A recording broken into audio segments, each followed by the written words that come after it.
more to see.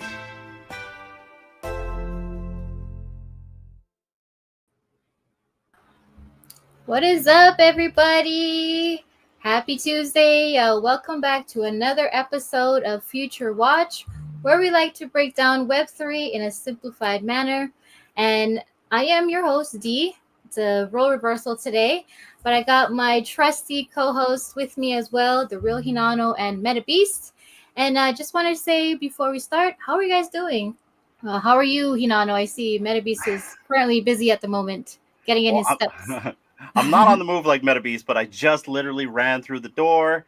Just came home from work. I know you guys saw me at Virtual Radio this morning, so I was working in between. So I am literally trying to get set up while the stream was starting, but I'm here and I'm ready to learn about the Root Network. Let's go. Yes, let's go. And what about you, Metabeast? I am Hello. doing well. Hello. I am your in the field correspondent, I guess. Wandering around the beautiful janky wood. I love the jankiest of Hollywoods. But I will be back plenty of time to be ready for our trip to Hyperfy tonight. So nice. Yes, that's that's where we're going to be taking a trip down when it's Metabeast's segment of virtual destinations. We'll be going to Hyperfy, but the topic of our show today is the Root Network. And what is the Root Network? Well, I am so glad you asked, said whoever. The Root Network is a simple, powerful blockchain built for Web3. It's like a digital bridge connecting apps, games, and virtual items, letting you own and trade them easily in a shared metaverse. So just imagine a fun, open internet where you control your digital stuff. How about that, guys? Like, interoperability, like owning your keys, owning your stuff. That's what we've all been talking about, right? I think people like control. They like control. Yeah, I like to own my own car. You know, right? That too, right? Yes, nobody can take it away. Yeah, so I'm actually looking forward to this. I've heard about it. They are part of the Futureverse. They've tied in with the Futureverse, and a lot of people just haven't really gotten into it yet. And so today we actually have two special guests, one returning guest and one brand new fresh face guest that we've never had before, and they're gonna help us. Did you say something? No, after. Okay, and they're gonna help us kind of dive in and go down that rabbit hole of the Root Network, about the Root token, how we can use this platform, and how to use it in the Futureverse and all the projects and protocols underneath Futureverse, and some benefits and rewards for quests and missions and whatever they can share with us and their experience with it.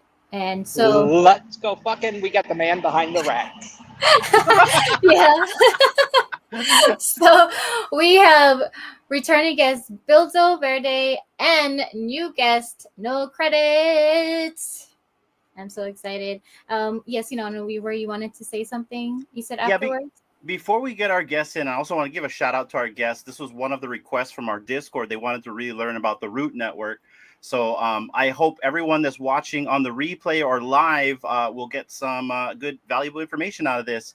Now, also, before we start, because I know once we start, we're going to get into our deep dive into this, I wanted to show a promo because I know a couple weeks back that we were talking about AI production. And so there is a movie that we're going to be premiering on Aloha Friday this Friday. Because we're going to have a movie buff on the show, so for the interview. So this is the trailer for it, and I just really want people to go and watch this because Metabeast, you're going to love this. I took Rustan's advice on Friday. Rustan said push my limits. I pushed my limits on this one, man, and I got to tell you, I'm super proud of how this came out. So this is using AI technology. I'm creating our own content here, and I pretty much made a movie with scripts. People are talking in it. It's kind of crazy, guys. So this is a promo. Then we're going to get our guests in. But, guys, please tune in on Friday to watch this because I think it's pretty awesome. Red alert. Commander, take us in.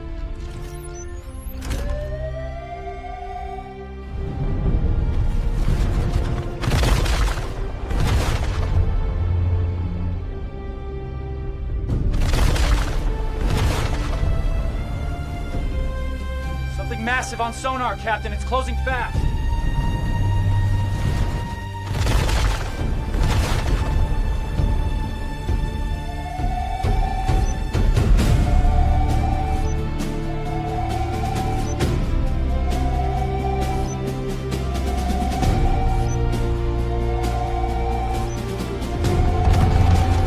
Crew of the Corsair, we've discovered Atlantis.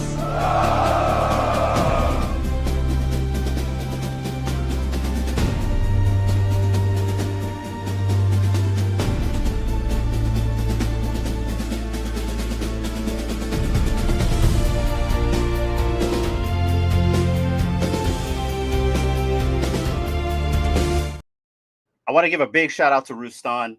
I literally was working on episode 2 that night, and he said, push your limits. I was going to do something very chill and more relaxed and a little bit safe. And I just went full blown war mode on this thing I made, and it came out really good, guys. So Friday, we're going to premiere it for Christopher on Aloha Friday, and I'm super excited. So that's it. I just wanted to, for our AI video guys out there, tune in on Friday.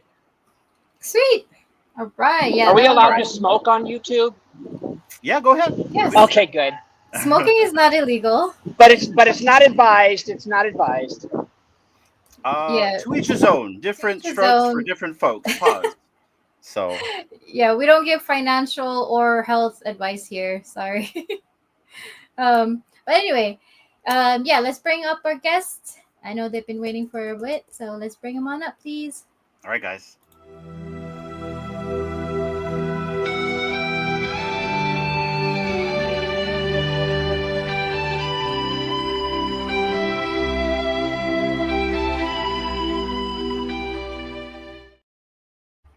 All right, ladies and gentlemen, we have returning our favorite bunny, Bildo Verde, and first appearance of our favorite T-Rex. We have no credits. How are you, gentlemen?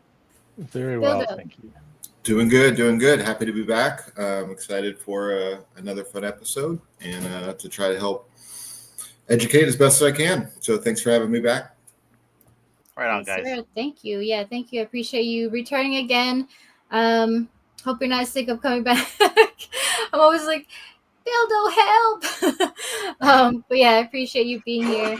And so awesome to have you on too, no credits. Thank you also for your time and you have long arms.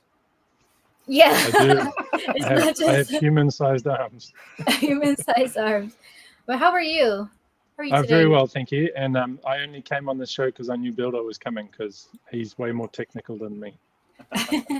Well, it's always good to have different perspectives of anything, really, a project. And so we just appreciate both of your time to come on and speak to us about the Root Network. So for me, I've heard about Root and the Root Network, once we started learning about Futureverse. But I thought it was like so technical, and I didn't really like give it a try until just, I'm ashamed, like recently. I know like Bildo's all talking about it and people have brought it up in spaces, but in our audience, I think they were just kind of not sure of where to start, how to go about in signing up or, buying or staking or holding Root.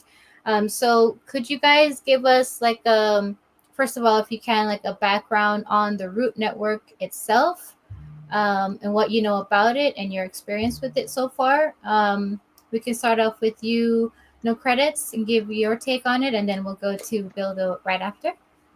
Sure. So I was around with Futureverse before they were Futureverse, so I've kind of seen it all unfold in front of me. And I think that's been really useful because it's quite complex and complicated. And so it's kind of only because I've seen it roll out bit by bit that I have any understanding of it at all. But for me, the root network and the root token are, part of the ecosystem that the Futureverse is building, and something that I've sort of wanted to be a part of ever since I started collecting fluffs and party bears. I love their rewards program, the ability to hold on to your assets and get rewarded for that. We'll get into the root points. That is like a daily check-in that Bildo's really good at and I'm really terrible at. And yeah, it's just part of this ecosystem, and I'm now, a co-founder of Tribe called Rex, and so we're now building with the root network. So I've got a kind of unique viewpoint on it, but I am a creative person, so I just want to caveat anything I say in that accounting and numbers make me want to be sick in the corner, and so it's really a creative person's view on the root network that I'm going to be able to give you. Awesome. Well, we always need that sort of perspective. So thank you for that. And Bildo, what about you? Any thoughts on what the root network is, how it's been for you, and how you found out about it? Yeah, I mean, kind of like no credits. I feel like we've all been on this journey. In the beginning, I think we were all expecting a token called mycelium. And after Futureverse had kind of formed, they put it to the community to kind of vote on what would be better, either root or mycelium, and root ended up winning. So even from the inception, it's kind of been community driven. I feel like it's designed, I sent you a clip and Aaron kind of sums it up in like 2.5 minutes, far better than I ever could, but I know he describes it as like a hub for interoperability, to where I think when they went out to design or build what they wanted to build, they talked to a lot of the other chains that were out there, and it seemed the overall consensus was every certain one was maybe solving one particular problem, but not kind of trying to look at the overview, whether it be onboarding, whether it be payments, whether it be like a variety of different things. Some were extremely fast at transactions, but they may have lacked in other things. So I think they took a step back and really tried to custom build a network to be able to solve as many of those problems that you could foresee with this new immersive kind of internet and content that we're all kind of consuming. So I think it was very thought-led in the way that it was structured. And, I think it took a little while to get all of the pieces in place through different protocols or chains that they have that are kind of benefiting them and kind of working in tandem, I guess you could say. To where now I feel like all of those pieces are finally in play, and it's kind of more of a education to let people know what's out there and how they could maybe take advantage of it, and then really kind of showcase its capabilities by some amazing experiences that you guys have seen a little bit with Readyverse already, but I think there's plenty more to come, and we're only kind of scratching the surface of those possibilities. Yeah. Sorry. Go ahead. No. Just no credits. You said you're a creative, right? I'm a creative too, and so specifically when it comes to the root token, and maybe Bildo, you can also answer this as well. If we're trying to create, depending on what we're trying to make, whether it's altered state or maybe we're prompting in some type of experience, how does the root token benefit me as a creative? Oh, crikey. Well, let me put it this way. From my point of view, the thing that attracts me to the root token is that it's part of the ecosystem, along with Silo and Asto and all these other tokens that they had kind of brought in, depending on what the project was. So Asto was there for the brains. That's about to change into the Think token, because the AI side of Futureverse has kind of been taken over by the Think Agents project. But then the Silo protocol in the background, what I love about what Futureverse is doing is that they're trying to come at this from several angles and provide several different ways of using blockchain technology. And so it's just part of that ecosystem. That's what attracts me to it. They like to make it available so that you can pay for your transactions in any token kind of thing, and you can choose whether it's XRP or root. And so that they're creating this ecosystem that goes alongside the token. So if you look at the marketplace like the Tradeverse, you can buy and sell digital assets using the root token, but they're also rewarding people who got in early or people who are holding on to assets by giving you root token. And so suddenly you can use that reward on one hand to create or to buy something on the network in the other hand. And they're making it easy. Like Believins would be a great host to have on your show, because he's really the dev technical side of things, and he's done a couple of projects himself, the root blocks, but also he's creating a platform that you're going to be able to use called Lumen, where you can create your own products and sell them on the blockchain, and it's all using the root token. So it just opens up many different ways that you can interact with the network and with the community. Nice. And so here's my thing about what's going on with all these rewards and like maybe a universal approach from different angles on for accessibility. I get confused. Like I keep telling Bildo, is there a legend sum here? Can somebody give me a map of all these reward systems and all the angles to kind of approach this? Because that's kind of where I'm like scratching my head. Like there's a lot going on here. So. Yeah, I mean, I think there's, I guess, two main ways with the new revamped reward system. So we were always told, all of our collectibles will play a part. So based on, different NFTs that are in the whole Futureverse community, you had a, future score. So it would reward, time held, it would reward rarity. And so the longer you hold things, or the more loyal of a customer, I guess you could say, the more score you got for those assets. And then also in return, if you're buying into it, I might sell something that I've held for 3 years. I would lose a lot of points for that, where somebody else might not immediately gain those points, but the longer that they held, their score would continue to go up. So as of right now, in root rewards, there is 80 million root tokens paid out every single month.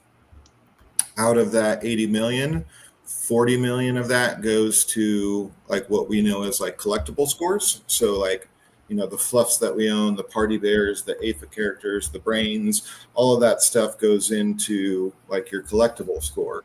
So 40 million is going towards the collectible score, and then the other 40 million goes to what I think D has up right now with like the root points. So there's a variety of ways to earn those things. So if you hold root on the root network, if you hold XRP on the root network, if you hold ETH on the root network, a variety of different tokens, even at USDC, like if you just had idle USDC that you had sitting in a wallet that wasn't doing anything, if you bridged it over to the root network, you would be earning daily points just by having it on the root network, as opposed to, maybe on an Ethereum network or sitting in your Metamask somewhere kind of idly doing nothing.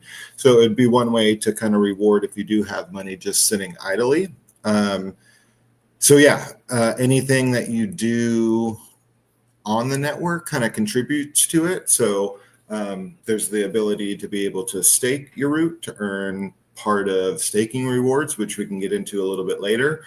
You can provide liquidity just like in any situation or any other network. If you are making swaps on like a Uniswap or a CowSwap, there's somebody that's providing liquidity to those pools, and those pools have rewards based on those activities. Now there's a variety of risks that go into that. I'm not saying go ahead and just full-fledged throw all your money into liquidity pools. Definitely do your research before diving into things like that. But all of the things that you would do on any other chain, if you're doing them on the root network, you'll be earning daily points as well. Then they have the daily check-in, which is any any gas transaction on the network. So you can mint an NFT on Altered State, you could buy an NFT on Tradeverse, you could list an NFT on Tradeverse, you could perform a swap on one of the dexes, you could add to your stake. Anything that gas is a transaction would basically trigger your daily check-in. So I just today hit my 100-day mark, and Nice. have 100 days in a row. So yeah, that kind of adds up quite a bit, and then they reward the referral as well. So to be able to sign up for the rewards program, you'll need a referral code. So you would be able to then share your referral code, and you kind of earn a little bit of a percent. It's not like a ton, but based on whatever they bring onto the network or the activity that they're doing, you would also get a little bump in your referral points as well. So it's a way to kind of incentivize and get the word out there. And so all of those things kind of put together, I guess, would show your like activity score, I guess I could say. And yeah, that portion of your root points goes to, your kind of percentage of the claim to be able to redeem for root every single month. There's Yes. also a function within the root points that might bring PTSD to some people like myself. But if you can bring some friends along and show them how the root network works and give them a code, Bildo has a code that he uses, you can actually earn rewards for bringing people into the network. So it's kind of almost like your downline, if that term means anything to anyone. It might make you start shaking, but it just means that you get rewarded for promoting the network to people, which can be really cool too. That was my next question. It's kind of like a credit card when you get reward miles, right? So what are some of the reward programs that Futureverse has? Is there like stuff for in-game items, discounts? What are some of the rewards that we can redeem out of all this? Well, I mean, root can be used for a variety of different things. So like you can obviously purchase different collectibles if you want. You could purchase things for the game in the Third Kingdom and then use that game to earn yourself even more root as well. So there's a variety of different use cases, and or you don't necessarily have to redeem it for anything like that. You can simply redeem it to hold it or to cash it in, whatever tickles your fancy. So the rewards is basically the root itself, right? Correct. You get root points, Okay. and then every single month you're able to convert those root points into root. That leads me to a question though. There is something else that you can receive, and I'm guessing it's for if you do liquidity pool. But can you tell me and everyone else, of course, what Vortex is by chance? Yeah, so Vortex is the staking reward. So in the root network, it's a proof of stake network. You're able to stake any root tokens that you have to help secure the network. And in doing so, you earn a piece of all the network activity. And like No Credits had mentioned earlier, it can be like a multi-gas token economy. So gas on the network can be paid in a variety of different tokens. As of right now, we see it mostly paid in root or XRP, which is the native gas token. So by staking your root, you earn Vortex tokens every 90 days. It's 90-day staking cycles. You can remove it within the time period. You don't have to stay staked for that whole period of time, but it gets paid out every 90 days. And then you can unwind your Vortex tokens for whatever combination of tokens, make up your portion of those staking rewards. So like currently it's bootstrapped with some root, and then you're also getting fees of any of the gas transactions. So most of the gas, I would say, is paid in XRP.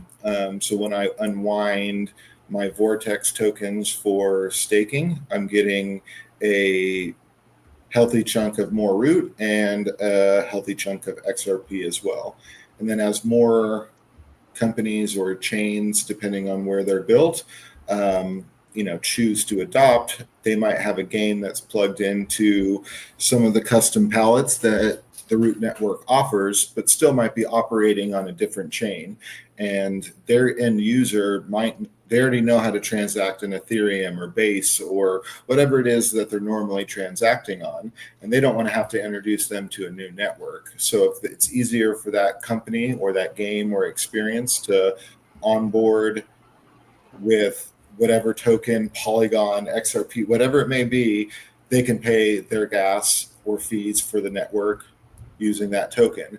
So as the network grows and more experiences come about that are using different tokens as gas, staking becomes almost like a lunch pail of rewards from a variety of different tokens. And for me, that was one of the things that obviously Root is a little bit new, and I would say on the higher risk side of things, just because what they're doing is brand new and kind of cutting edge that we haven't really seen it. And if you're talking about pure crypto wise, I feel like there's a few safer, I think crypto in general is probably a bit higher risk, but if you're looking at the top 5 safest investments in crypto, I would feel like Bitcoin, Ethereum, Solana, and then XRP. So that was one of the things that kind of attracted me about it, was I can stake my root, which is a little bit riskier of an asset, and almost de-risk by earning some XRP that is a little bit less riskier of an asset, if that makes sense. Okay. Yeah. Thank you. Did that answer your question? Yep, I do believe It answered my question. No, I find when I was reading a little bit more about the root network, and there was the saying of the no gas token. I believe that was the quote. Any gas token. Any gas token. Any token gas. Yeah, any token gas. Sorry. Yeah, but it makes it so much easier for people to get on board with this specific token, where they don't have the headache of they have to bridge something else to another wallet, and it just makes it more simple. So and it helps with onboarding as well. You can see it on Ethereum has Etherscan, where you can see all the transactions being had. We have what we call root scan, and you can be doing an experience on let's say altered state, and buy credits in USDC or USD just using a credit card. And you as the end user, that's what you're comfortable with. But when you look up root scan, you actually see kind of the swap for USDC to XRP to pay that gas. But you as the end user doesn't need to know that there's a gas transaction or things are going on behind. So it's kind of hiding the wires and making that onboarding that much easier, to where you can still give your customers and meet them where they're at or where they're comfortable with paying. But then in the background, there's swaps going on to be able to kind of settle those payments. And that's one of the reasons why they partnered with XRP as well. So, yeah, it's a really cool tool to help kind of onboard and really let developers and or communities meet where they're comfortable, not necessarily, hey, you need to learn about all of these new things and this wallet and that wallet. I guess the best way to describe it is Root would be, in the background powering a more magical experience, but the user might not necessarily know that Root's powering a lot of what they're doing, or enabling the interoperability that they think is so amazing. Yeah, and I just gotta say, once I got into, I went on the X account of the Root network, and I see the pinned tweet of sign up for your account, just clicking this button. I didn't realize how easy it was to actually create an account and just connect to your MetaMask wallet, whatever wallet you want to use, and be able to see all your stuff there and start collecting root points right away. I literally just started, and I have, by doing those daily tasks, I have the 350. I mean, I don't know how much that is. It's probably not a lot in equivalence to when the cycle ends, Yeah, you don't want to see what I have. I was thinking about showing certain things, and I'm like, I don't know if I want. I don't have like a. It's like a semi like. Yeah, it's one of It's my a more. ridiculous amount. But yeah, I have a lot of root points. He's like this. But I'm not even. Yeah. I'm not even like. I'm not even that big compared to what other people are as well. That's Hi, for Max. sure. Oh, does he have a lot? But yeah, I mean, it's just one of those like it's really cool that people can.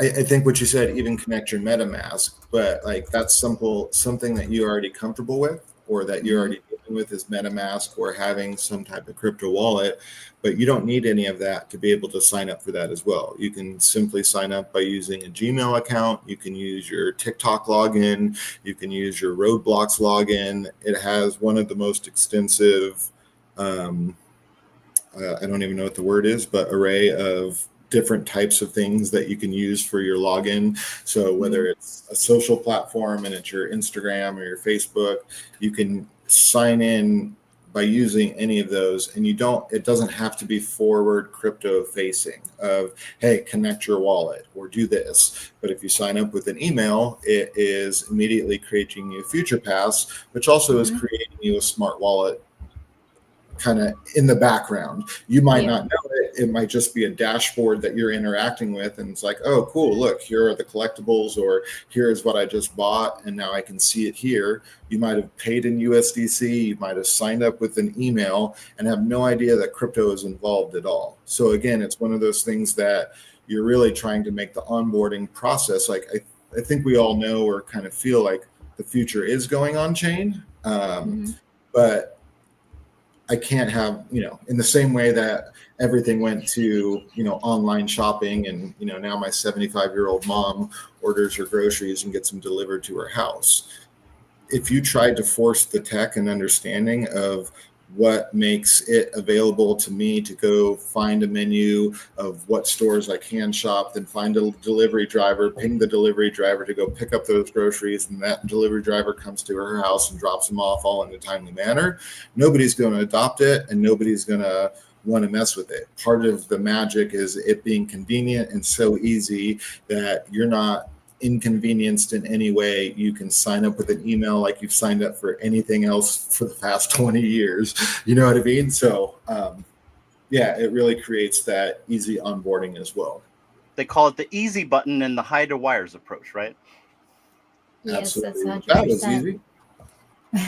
Yeah, I didn't know. I just heard you say you can connect via Roblox account as well. That's, Yeah, I don't know. Roblox login, you can sign up using that.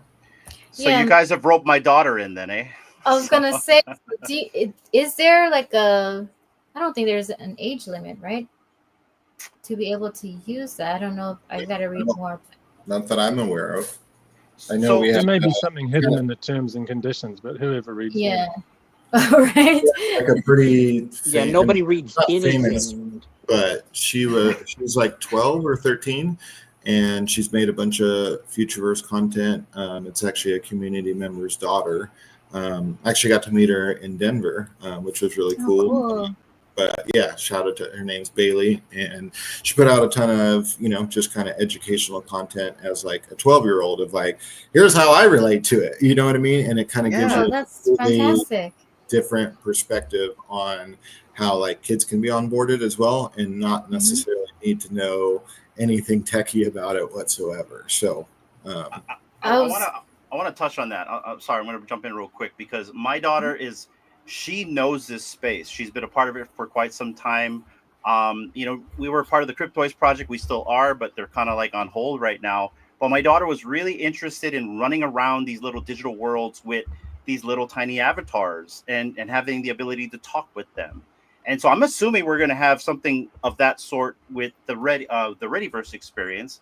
So if I'm trying to onboard children, or maybe not children, maybe like young adults, right?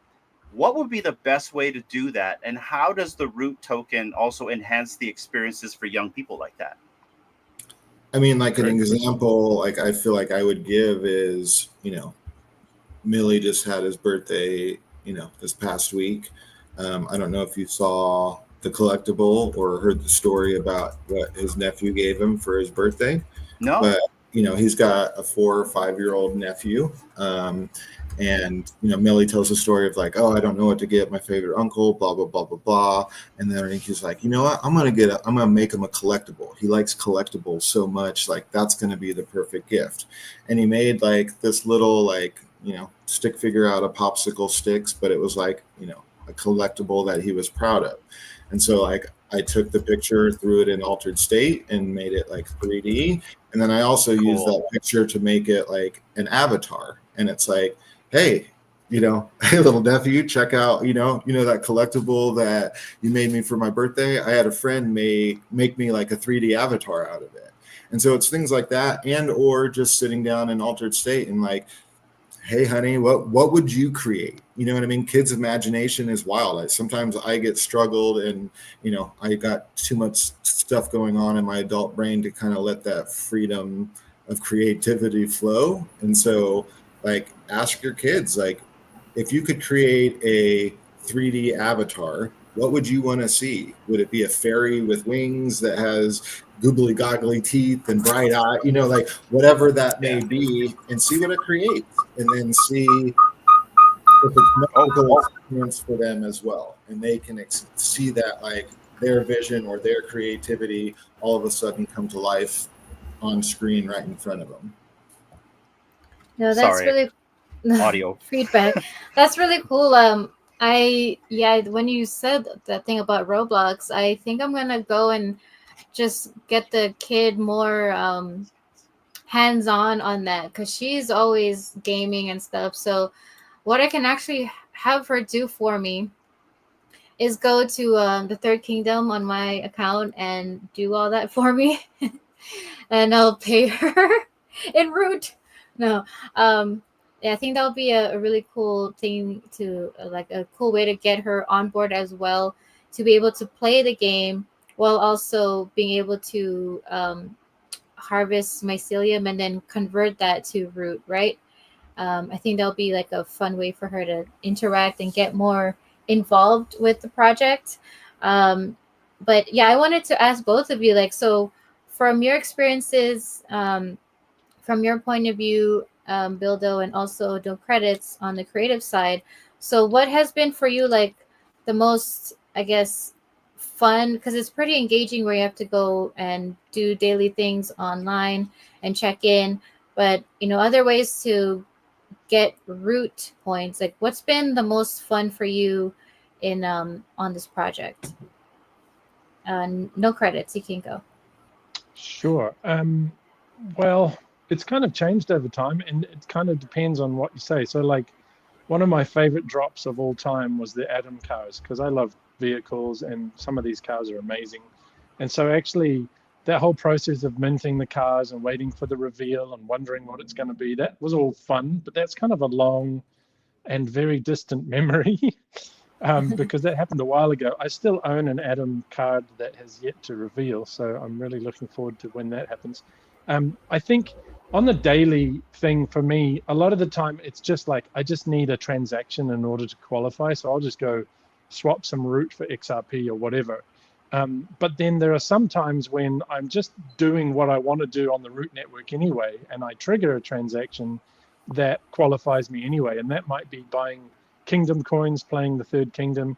It might be listing something on trade, and sometimes I'm like, oh, I just did an activity that means I can go claim my points for the day. So I think the fun part of it for me is those moments where I'm not actually just ticking a box. I'm actually doing something I want to do for my other enjoyment, whether it be TTK or listing something on the Tradeverse or buying something.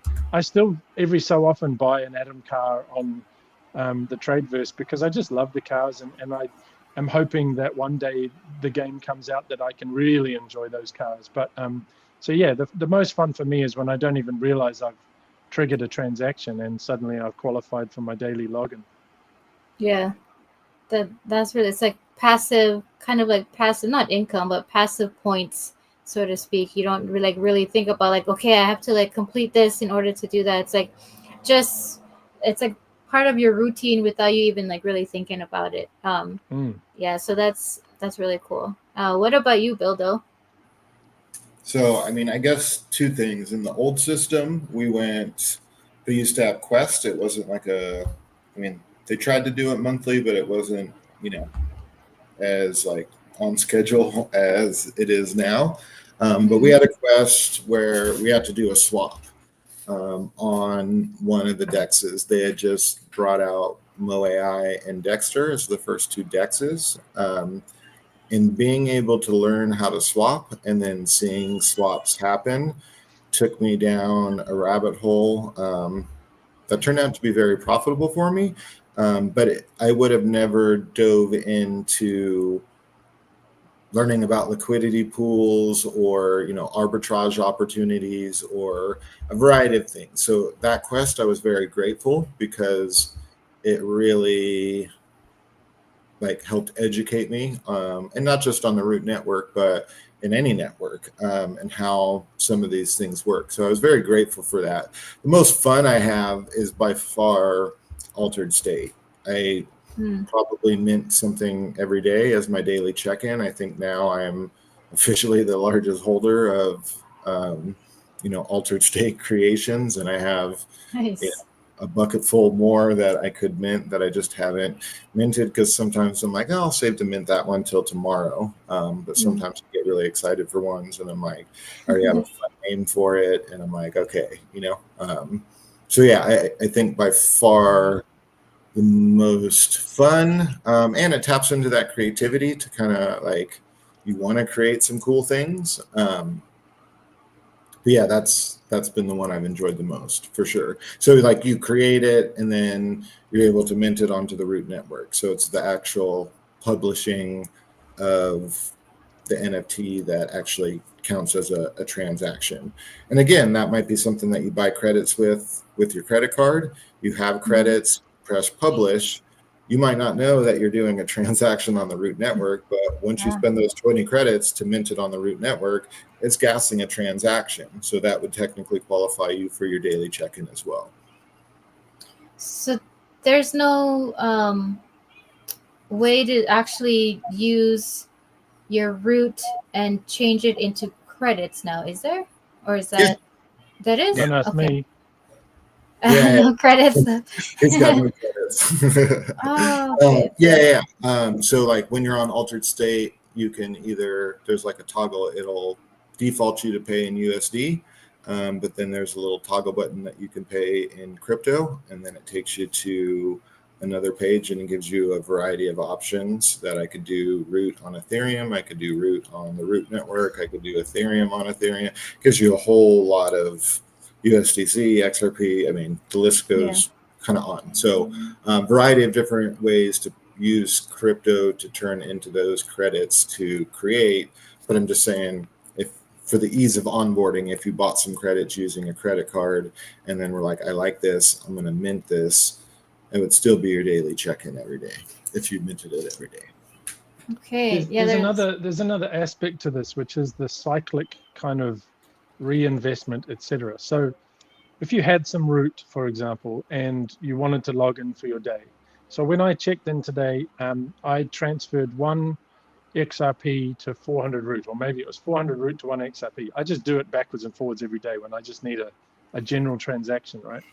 But for that one transaction, plus the login itself, I generated 7,000 Root points, which once you transfer that into Root at the end of the month, is something like 200 and something Root points, 200 and something Root, right?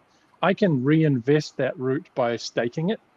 I can use the Root that they gave me for that one daily transaction. I could use that Root to buy some credits to play on Altered State. And then suddenly, if you make something an Altered State, you now own another asset, and for that asset, you're getting rewarded for your collectibles. So your collectible score goes up. And so there's this kind of self-fulfilling prophecy when the more you participate in the network itself, the more they reward you, which allows you to participate more in the network.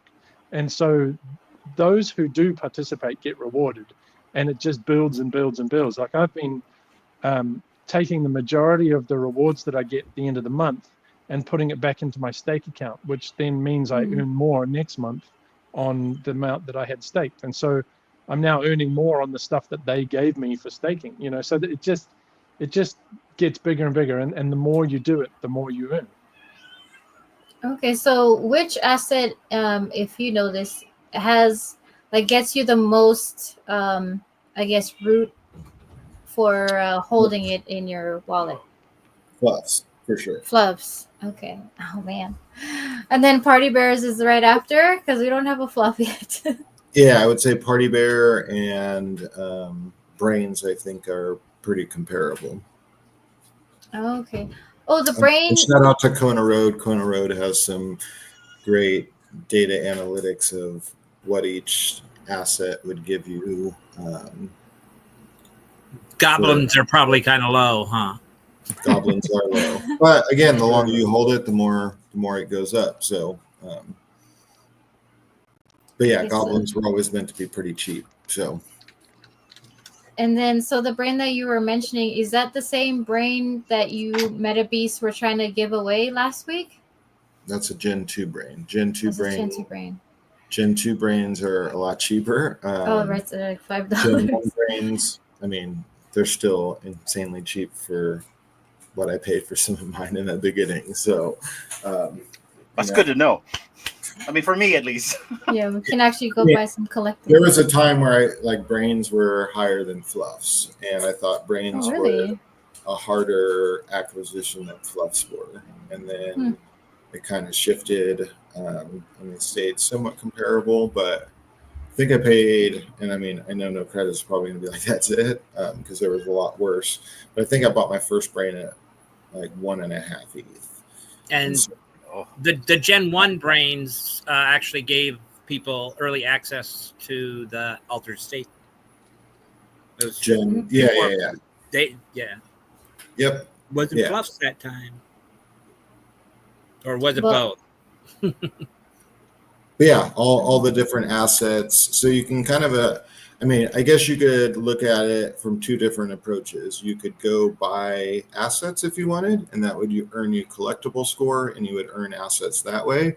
Or you could just go buy Root or move over XRP or Ethereum or a variety of other tokens that you may already have and just hold those tokens on the Root network, provide liquidity to those things on the network. Or if you bought Root and then staked Root, those would be earning you daily points without having to check in. So you don't have to do the daily check-in to where you're always doing an on-chain activity. You get rewarded passively just by holding certain assets or providing liquidity or staking. But by having those things on the Root network, it contributes to it. So I do everything. I think I have my hands in, I think, all of the cookie jars. I don't think there's anything I'm not really actively participating in some capacity. So that hula ho that you made for me, that could also, if I hold it, that could get me. I don't know if altered state creations give you future score or not. I don't think so. Okay, I gotta go look into that because if they do, then mine's going to start going up quite a bit. I know, you got right? a bag. I've been minting them like crazy. No, where would you say the best place to go is to see everything that's on the Root network or being built currently? Anything for sale in Root, I would say the Tradeverse. That's like the marketplace that you would be able to see everything. However, it's like an interoperable chain, and a lot of these things were developed before Root was even live or active. Or, I mean, I couldn't say that it wasn't a thought. But our fluffs still live on Ethereum. So, Fluff World Collection, if you were going to buy one of those, you would be buying it on, OpenSea, Magic Eden, something like that. I feel like if you want to get an overall view of everything, would probably be Future Pass, and you can kind of navigate that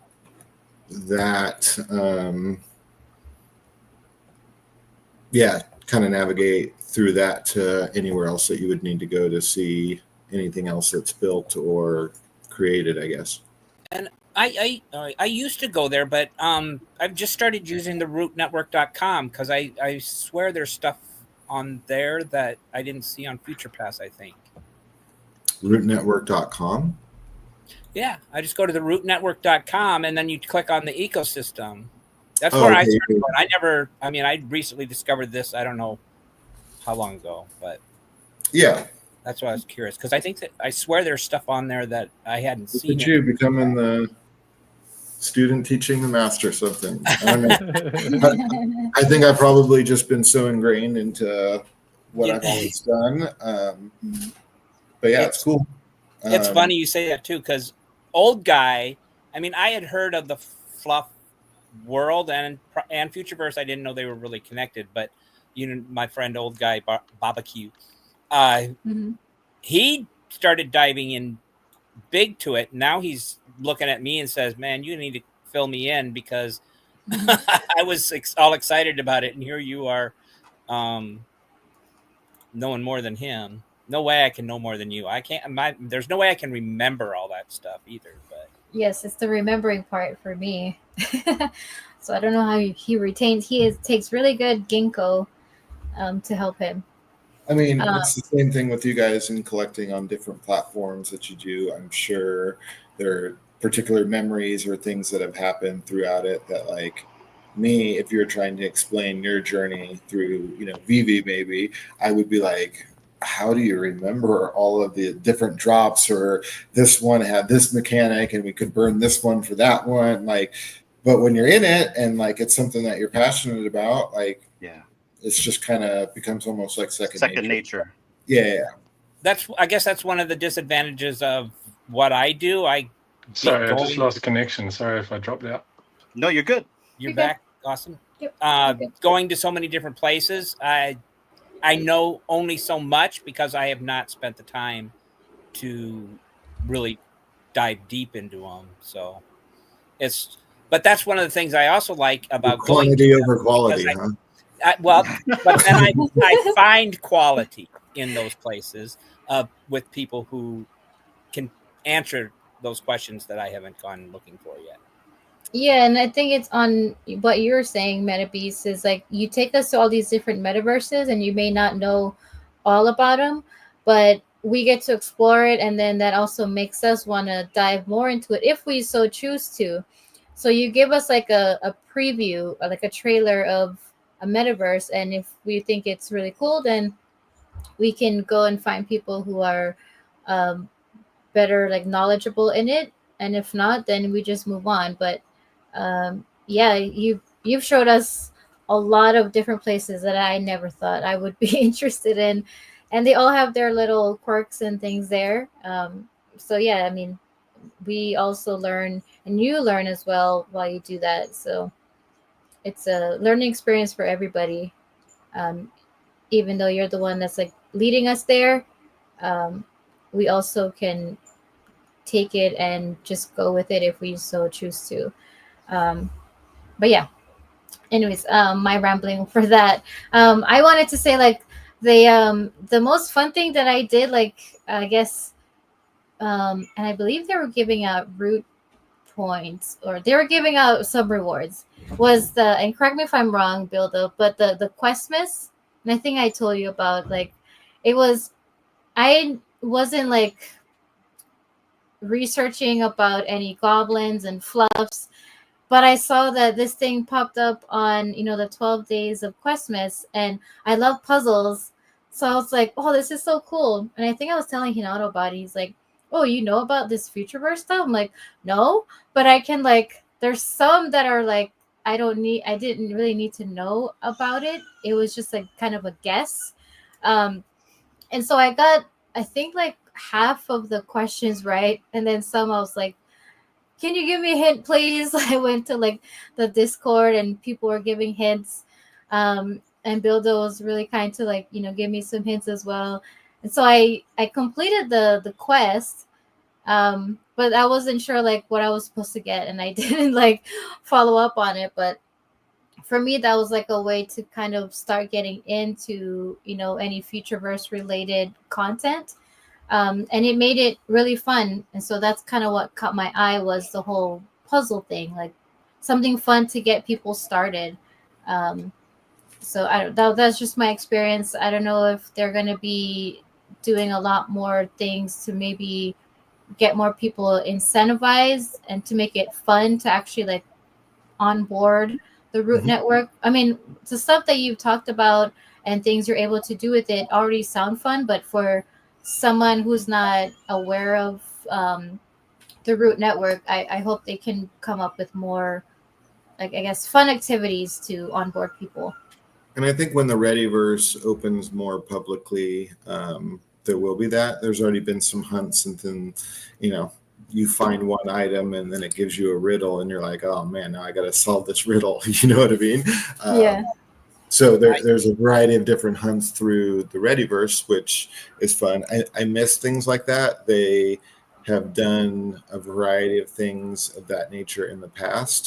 So the Questmas thing was, you know, kind of like a nostalgic throwback of having to find Easter eggs and, you know, decode certain things to wrap it all together. So I still haven't solved that first riddle in the Readyverse.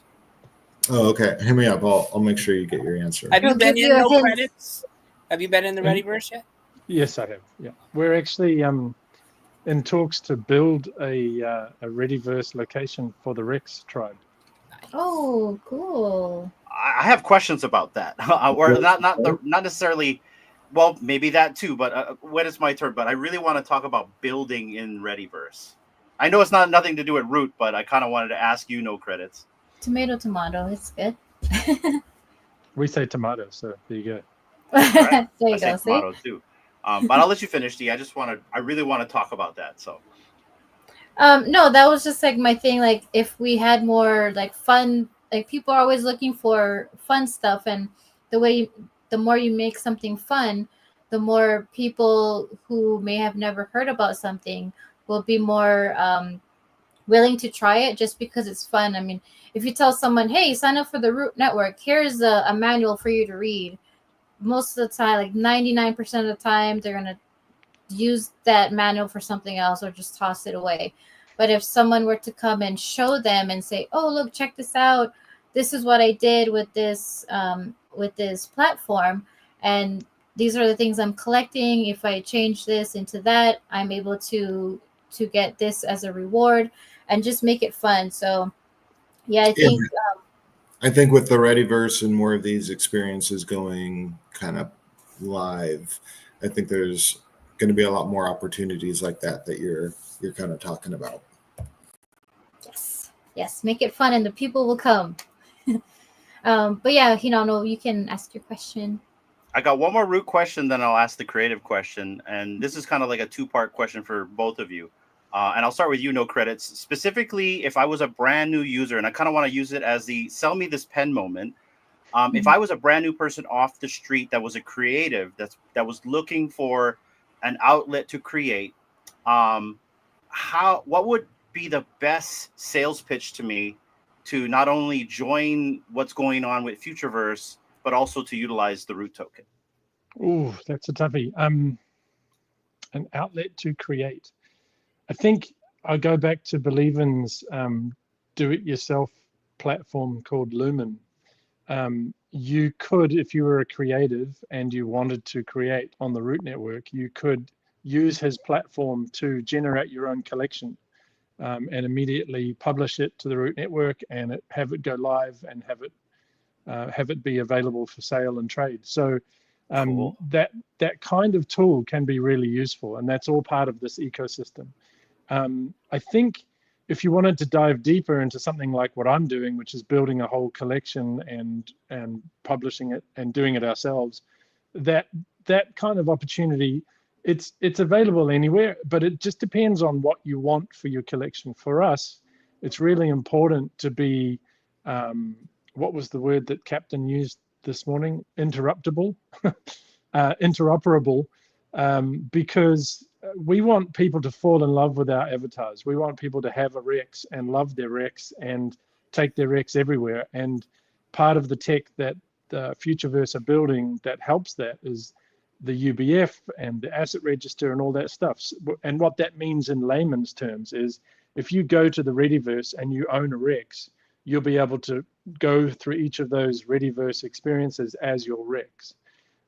And if you own a Rex piece of land, for example, you'll have this place in the Readyverse that you can go to and have people turn up to and host events in and publish or watch videos in your space. So there's lots of different reasons why you'd want to come to the Root Network, but it totally depends on use case and how invested you are in actually getting up to your elbows in the actual Root Network itself.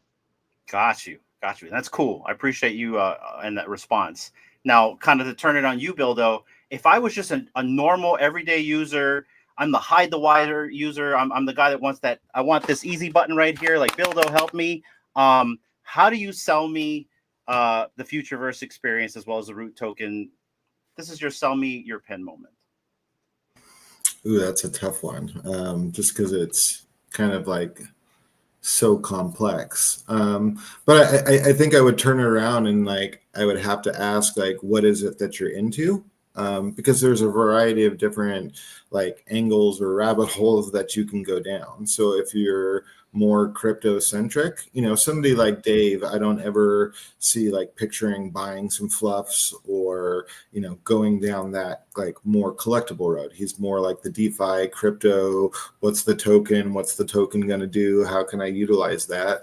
So like, first, I think I would try to like kind of identify what it is that you're, looking to experience, and then probably cater that to what it may be. So whether it be collectible, whether it be the creative side and like being able to use tools like Altered State and or things that are becoming out like No Credits mentioned. And like I have this idea about a collection and now it's like prompt click type. I have a collection that I can kind of build out this experience for my particular community, or, as a thank you to anybody that like for yourself, it's like, if you could do that and then just say, hey, just as a token of appreciation, everybody that tuned in, we're going to go ahead and send you an NFT.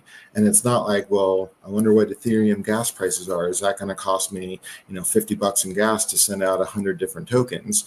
And you can do that, provide it, do all of the work to create the NFT to then be able to send out to your community and then send it out to your community, within an hour, half an hour time of actually from creation, and then spending maybe, $1 to send it to all 100 people that, you want to send it out to.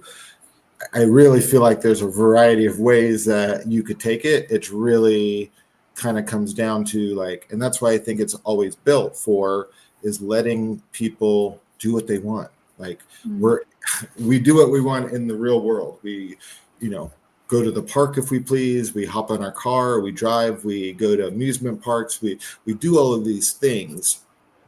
You just want to be able to do all of those same things. But I can't tell you like check out this amazing amusement park if you're like, I get really bad motion sickness. I can't deal with heights. You know what I mean? And you're just not a roller coaster guy. I don't want to sell you a roller coaster ride if you ain't trying to get on a roller coaster. So it really kind of comes down to that individual person and what they're into or what they're looking to try and experience. And that's interesting that you bring that up, because for us, it's like, this is interesting. It's exciting for me. Everything we've talked about so far is exciting.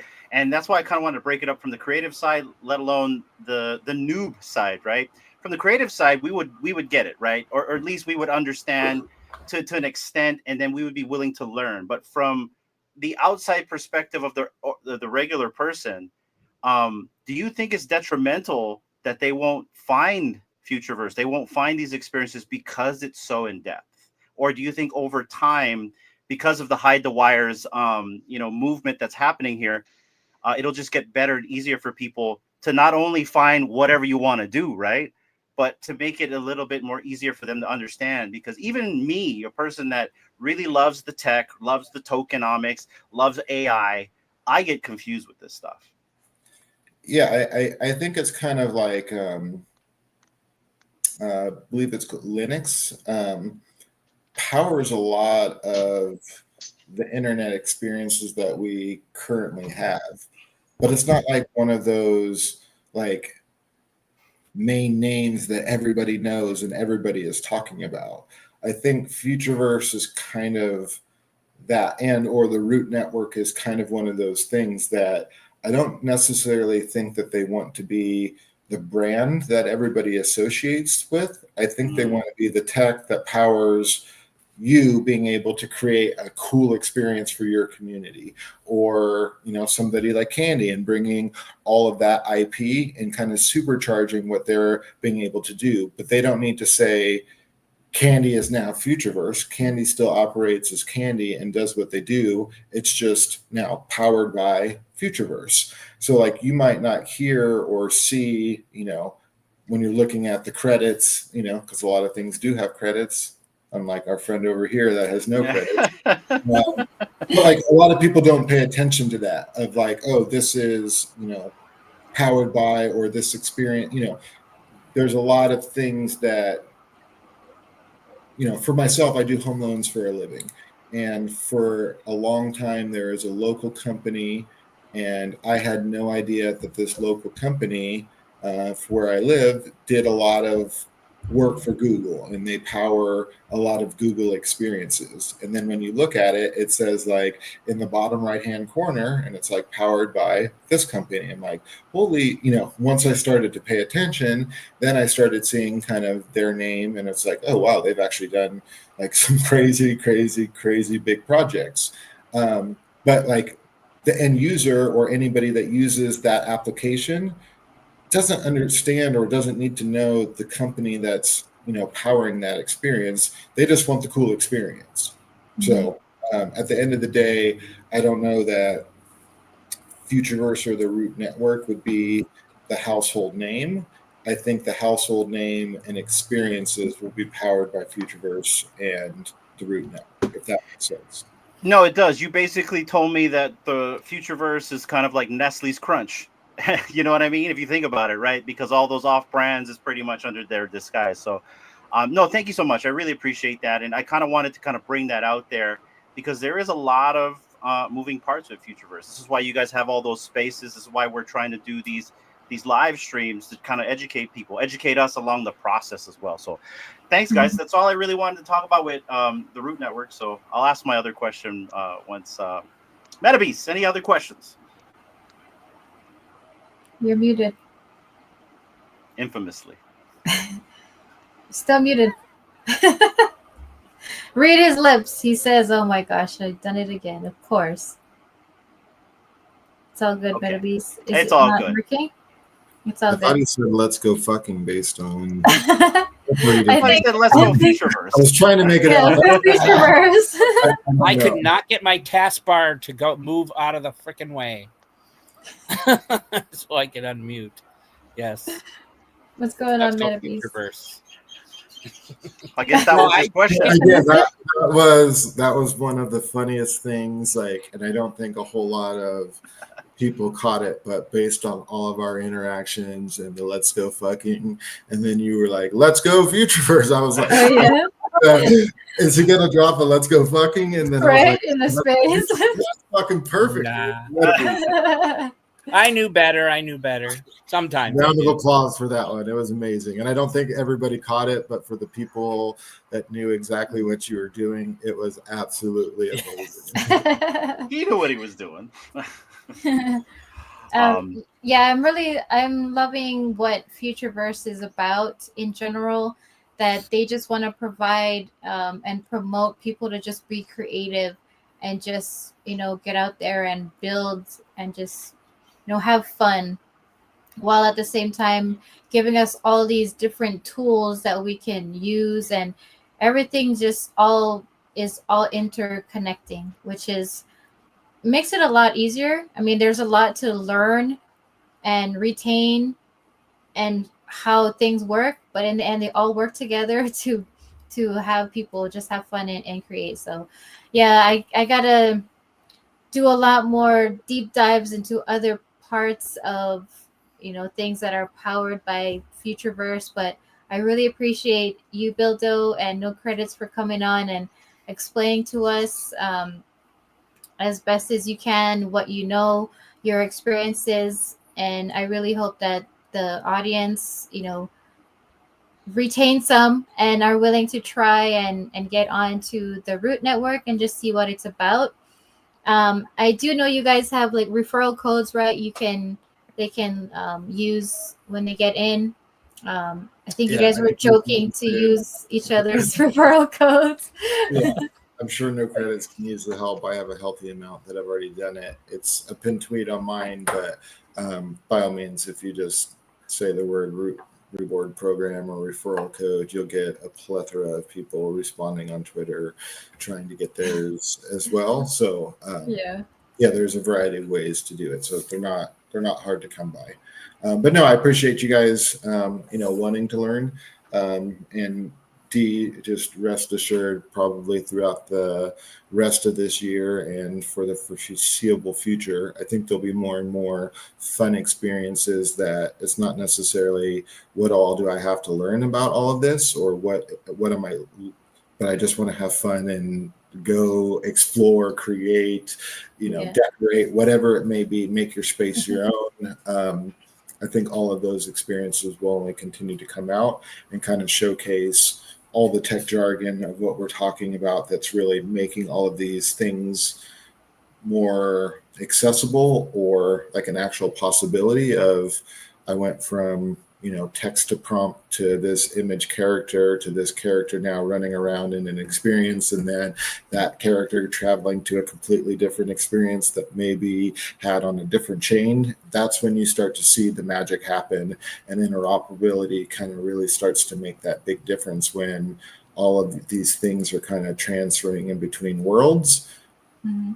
It may not necessarily be I need to learn all the stuff that's making this possible. It may just be give me the experience so I can have the magical experience. So I'm looking forward to more things to come out and kind of showcase. And as they do, I'll always be back and try to explain and break down and give you guys the TLDR and what's being built.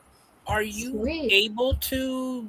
You're not able to use the altered state 3D objects quite yet in Readyverse, or not yet. It's supposed to be coming here very, very soon. And then something I saw, it's related, Third Kingdom related too. Now that I'm thinking about it, I saw a Twitter post about surreal escapes being land. Is that land in the Readyverse? Do you know? Is that a thing yet? Well, the Surreal Escape is like so there's Surreal Estate and Surreal Escapes. Oh. I feel like I get confused. Then I don't know. I don't think I know what. I feel like are they still a part of Futureverse? Is. Yeah. I feel like Surreal Estates would be like what you see in like what No Credits was talking about, like potentially building like a Surreal Estate. Yeah. Like space for like I think the confusion comes from Futureverse deciding to have surrealscapes for the Third Kingdom, which were basically land plots that you got from owning different assets. So if you had bought yourself a Snoop Dogg burrow way back in the hold on. My son is using the blender. I'm sorry about that. It's okay. It's okay. If you had bought yourself a burrow, then you got a piece of land that I think was 4x4, was it? I think for the Snoop Dogg. And that was a surrealscape. And then they started building the Third Kingdom, and Surreal Estate was a thing from the Ready Player One IP. Oh. And so they ended up having these two very similar things within the same ecosystem, which is kind of typical in a way, but very confusing. So I got a question about Surreal Estate. I'm sorry. Go ahead, Metabeast. I cut you off. I'm still.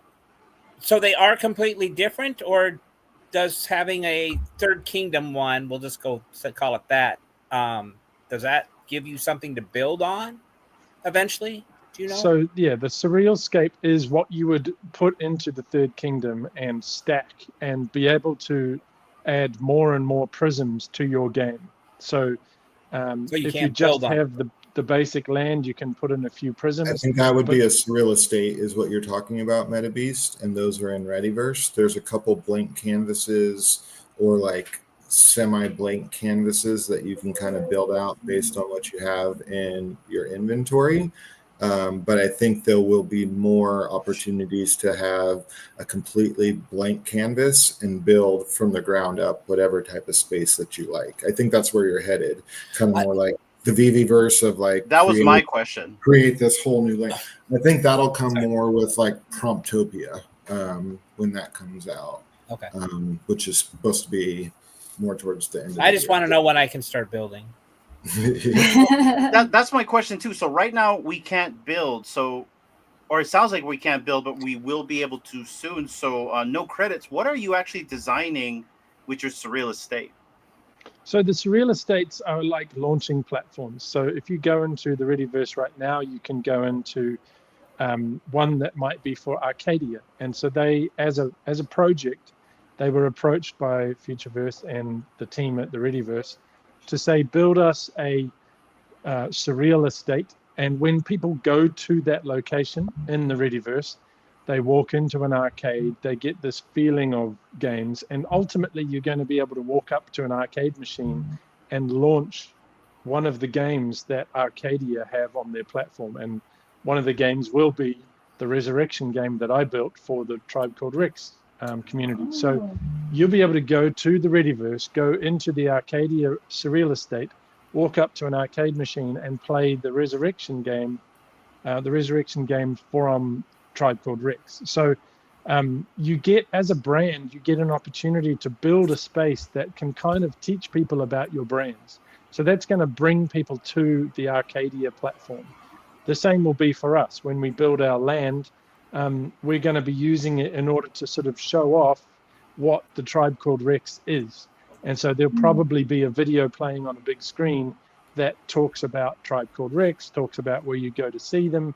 And when I come in as a Rex, people will be able to, I can invite people to come in and we can watch a YouTube video or a broadcast.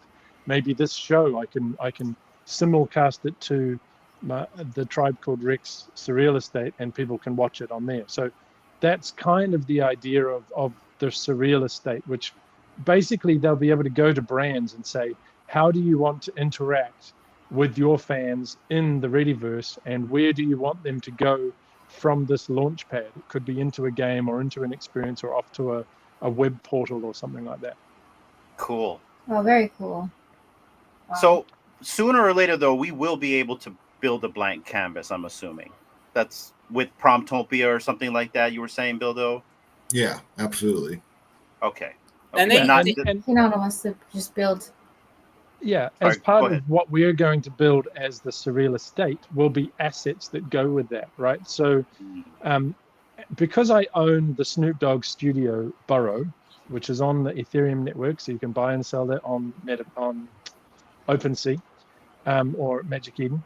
Because I own that, when I go into the Readyverse, I have assets in my, I guess, wardrobe that I can pull out and put into any of the places I go into. So I could walk into the Tribe Called Rex surreal estate and put down a golden Snoop statue that I have because I own this other asset over here. And so we get to also build asset packs that we can theme to be Tribe Called Rex themed, or they could be based off memes that have generated by our community in Discord or anything like that. And then I could go into my Snoop Burrow and put in a giant dinosaur, inflatable dinosaur, because I own the asset pack from the Tribe Called Rex.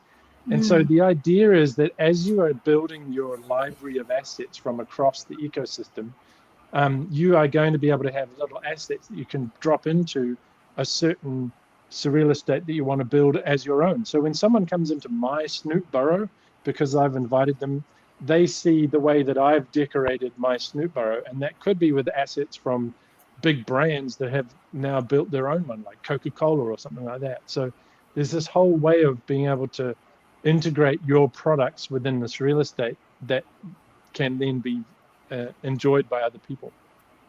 That's cool. I like that. You hear that, D?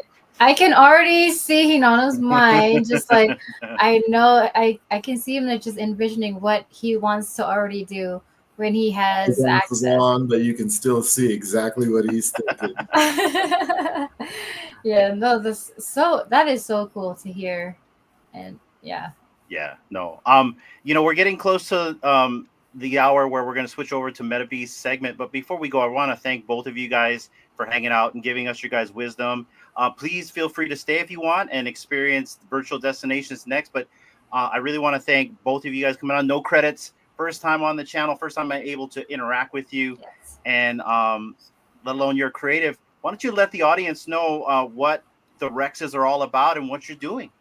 Okay, the very brief elevator pitch. There was a collection called the J-Punks, which I bought into on Mint Day back in 2021. And I became a very active member of that community. Sadly, they didn't manage themselves very well, and they had to ultimately pull the rug back in 2023, I think it was, or so. And so myself and a guy called Gary Doge, we both decided that we wanted to head up a community takeover. Sadly, the takeover of the old collection didn't go ahead, but from that experience, we decided to start a new collection. So the Tribe Called Rex was a meme that came out of that community, and we're building a collection of Rexes that you'll be able to buy, and the clothing will be swappable. So you'll be able to build up a wardrobe of collectibles and then make your Rex look and feel the way that you want that to look and feel. So it's a really fun project. We'll be minting in, I don't know, a couple of months, I'd say, at this stage. And it's pretty exciting to be a part of that. And one has an LGF. Whitelist, please. Whitelist. Whitelist, please. Yeah. Get us on the list. I just asked that you let me know, and you already told me you would, that I'll have advanced notice so I know to be prepared, because I'll forget. I always do. Me too. Set a reminder, yeah. Yeah, if you're on his page and you can play the video, it like flashes through a bunch of the different skins. It's a really, shout out to him. I'm becoming more and more of a fan of all the different varieties of T-Rexes that I didn't know I needed. There's lots of green ones, Bildo. I looked through the collection yesterday. Where is that? I noticed. Either on my profile on X, or if you go to Tribe Called Rex on X, one of the latest posts was a video of 34 different skins, but that's 34 of 88, so still plenty to come. And DJ Trax will wish he had gotten on board when he had the chance. That's right. Tribe Called Rex. Oh, okay. I think I'm on the right thing. Oh, that's some of them. That's some of the other ones. That was the post just after that. There's a video that shows a whole ton of them. I saw just recently. Oh, this one right here. Yeah, all that's right. it. Yeah, there we go. Yeah. Let's pull all that up. Very cool. Whoa. It's one of those videos that you have to stop and pause and have a look. Or you can scroll down, and in the comments of that post, I've put each of the frames. Individual ones. Oh, cool. Oh, that one looks rad. Yeah. You know who would dig this is Sven. I like he that. Loves, those kind. Yeah, T-Rexes. This is so cool. Pretty rad. Ooh, I like this one. It's like the Dia de los Muertos. That's right. How much is mint? Yeah. Well, it depends on whether you're on the whitelist or not. Ultimately, we think we haven't actually announced publicly how much mint is, but we think it's going to be $100. Oh, okay, easy. And how does one get whitelisted? Be nice to me. What DM do I need to send you? No. She's gonna bribe you, you know. Turn up to our weekly spaces on X, and she's got good bribes. I've been interacting with you guys ever since I met you guys with Star Dogs. Yeah. Just saying. Oh, Metabeast, we're gonna be making a 1-of-1 T-shirt for you and airdropping it to you, sir. So. Oh, that is so cool. Let's go. So it doesn't matter which Rex you mint, you'll have a T-shirt you can swap onto it. And it can stand for Let's Go Futureverse too. So Or Future put it Watch on a T-shirt. The future Let's go Future Watch. Oh, There you go. yeah. Look at that. Look at that. Look at that. We're getting I love crafty. that play. All right. I Thank think it's you, almost guys. time for Metabeast's segment. You guys are welcome to hang if you want. If not, you guys can pull out as well. Pause. We're going Yeah. to we're going to Hyperfy. If you've ever heard of it, so just FYI. Yeah, but before we go into your segment, no credits and Bildo, was there anything else that you wanted to share or say to us in the audience? Only Bildo's referral code. No, not at all. I just appreciate it's always a good time. It always brings me back to like the story time and just having chats and coming up with some crazy things sometimes, but ultimately just having fun. It's always a good time. I know D, you're like, I don't want to ask you again, but it's always just a good fun conversation and I end up laughing and enjoying my evening. So it's always a pleasure, and thank you so much for always having me. She's gonna ask you again. Yeah, I think I am, just because you said that. But no, I really appreciate that. And what I really like about you, Bildo, is that you're very intelligent, but you're also able to break things down to people like me who need things to be broken down like way down. So I appreciate that. Just try to pick up on what other smart people say and then try to say that to sound smart as well. So a lot of You're what good, I man. is somebody from like Aaron, that is, probably struggles to dumb it down. And then it takes, conversation. That's what Dave's whole thing was like, we need to like break it down in more simpler terms and keep this like digestible. So, hopefully we've done a good job so far. It's been a blast having those shows. Yes. So yeah, I'm just grateful. Long day, a lot of talking about all of these topics, but again, I'm always happy. It's always a good time coming on here. Yeah, I think Tuesday is your longest day probably of your week. 100%.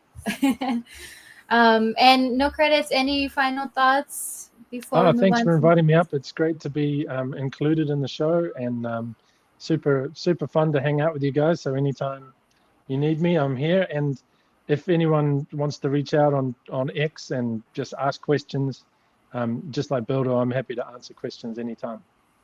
Appreciate it. Awesome. Yeah, and thanks also for working with the time difference because you are a day ahead of us. Right.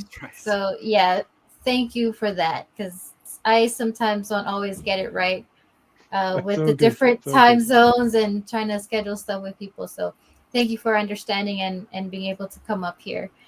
No worries. But yeah, feel free to hang out because we're going to be segmenting into Metabeast's virtual destination segment in a few seconds. If we can go ahead and do that, Hinano. Yeah, I got to take care of a few things. If you want to put me down back in the, the green room or whatever, the Verde room. And when I come back, I can always just type in chat and, hop back in. But Gotcha. Yeah, no worries. so I'll be around, but I'm not going to be around for Yep. a few minutes. If you're not able to make it, I don't hold it against you guys. Thank you, Bildo. Hang in there. Hang in there. Yeah. All right, no credits. Are you jumping on a journey with us? Yeah, man, I'm here. Awesome. All right, let's go. Stand by, guys. Cool. Ready, set, go. Virtual destinations come ride the wave. Metabeast is blazing through the Web3 craze. Infinite realms where the future's alive. Dive into the meta where adventure thrives. All right, my friend. It's your show. All Hello, right. hello. Welcome once again to Virtual Destinations, part of the True Media and the Future Watch episodes. Thanks for joining me.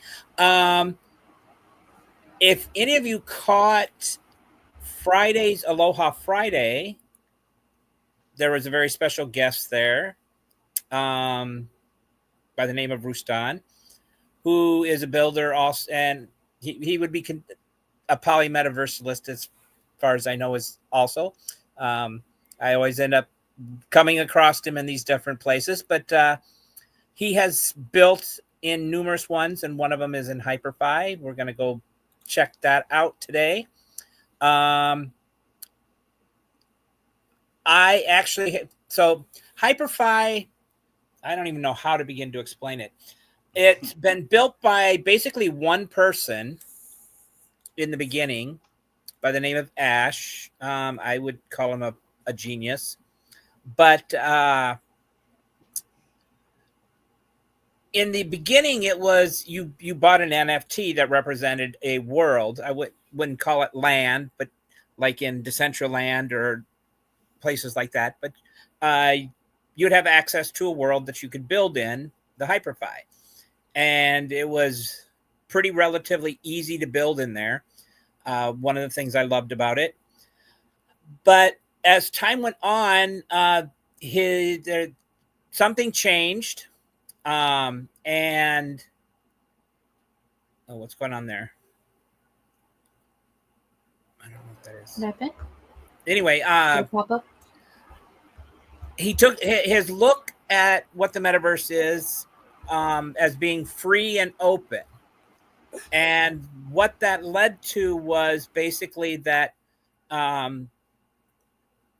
he wasn't going to there was still plenty of worlds left to be bought. He put a nix on that. He talked with, I don't know who the people were behind it, but he talked with some people, I guess good people, and created the Hyper token, which is going to be used in the Hyperfy worlds. And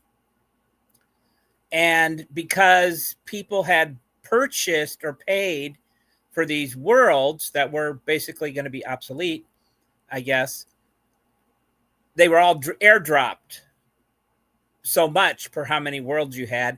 And I am just going to say it's the biggest payout I've had in Web3. Totally unexpected. Wow. But I believe it was his way of, basically, you guys invested in me. You did this, we have great things to come. Our vision is changing, but this is to pay you guys, to pay you guys back. So what it is now is anybody can build. You don't have to buy anything other than you do have to have access to a server. And that's about as far as I can go. I've kind of stayed away from Hyperfy since, because I don't know how to build, but that's what this Ash guy and a bunch, the community is all involved in it. There's all kinds of builders building different tools and stuff to be used within Hyperfy. Rustan is one of them. And we're going to go take a look at, we're going to go ahead and I can still go back to my worlds. I had two of them. Can you see Hyperfy on my screen, I hope? I'm bringing it up now. Okay. Go. So there you go, man. I had two of them, and I offered one for a kid called Beast. No one really wanted to take it and do anything with it, but Rustan did. So he built a place for a kid called Beast to come hang out if they want or have parties. And there have been several of them here.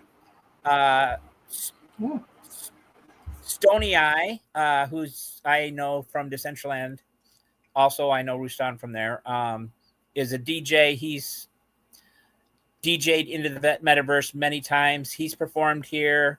I think Void has in the Kid Called Beast, and several others. So hopefully we'll here. Rustan built this part of Hyperfy. Yep. Cool. It's a world that I owned, but I gave him build rights. Right. Because I don't have as great a skill set as he does. Come on. In doing so. So he was more than happy to go in and build something for the Kid Called Beast community. And it got some decent usage out of it. So, which was That's cool.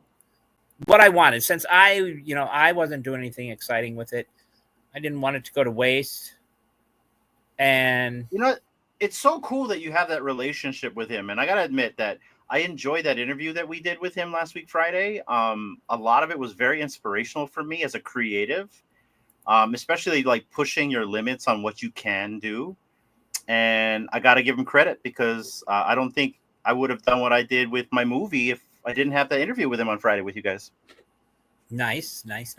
Yeah, and he, and that's how he is. He says he challenges himself, and we may not be able to see the kid called Beast House. God dang it! And I know Is it's there a not lot my, of like assets in there? not my computer. Yeah, it is kind of heavy. I'm gonna do a quick refresh. See if I can get it to come up. Otherwise, we will also be going. So there's Hyperfy 2.0, which is where all these people are now building. And I do have a link to Rustan's build, which he's had Artifact. He's had I don't know how many. Some of those big NFT projects that had 3D files with them. He's built using those quite a bit. All right. I may just have to try the Rustan one. Is that the other one? Because you said you had 2, right? Yep, I'm going to go try that one because this one... Oh, we made it. Oh.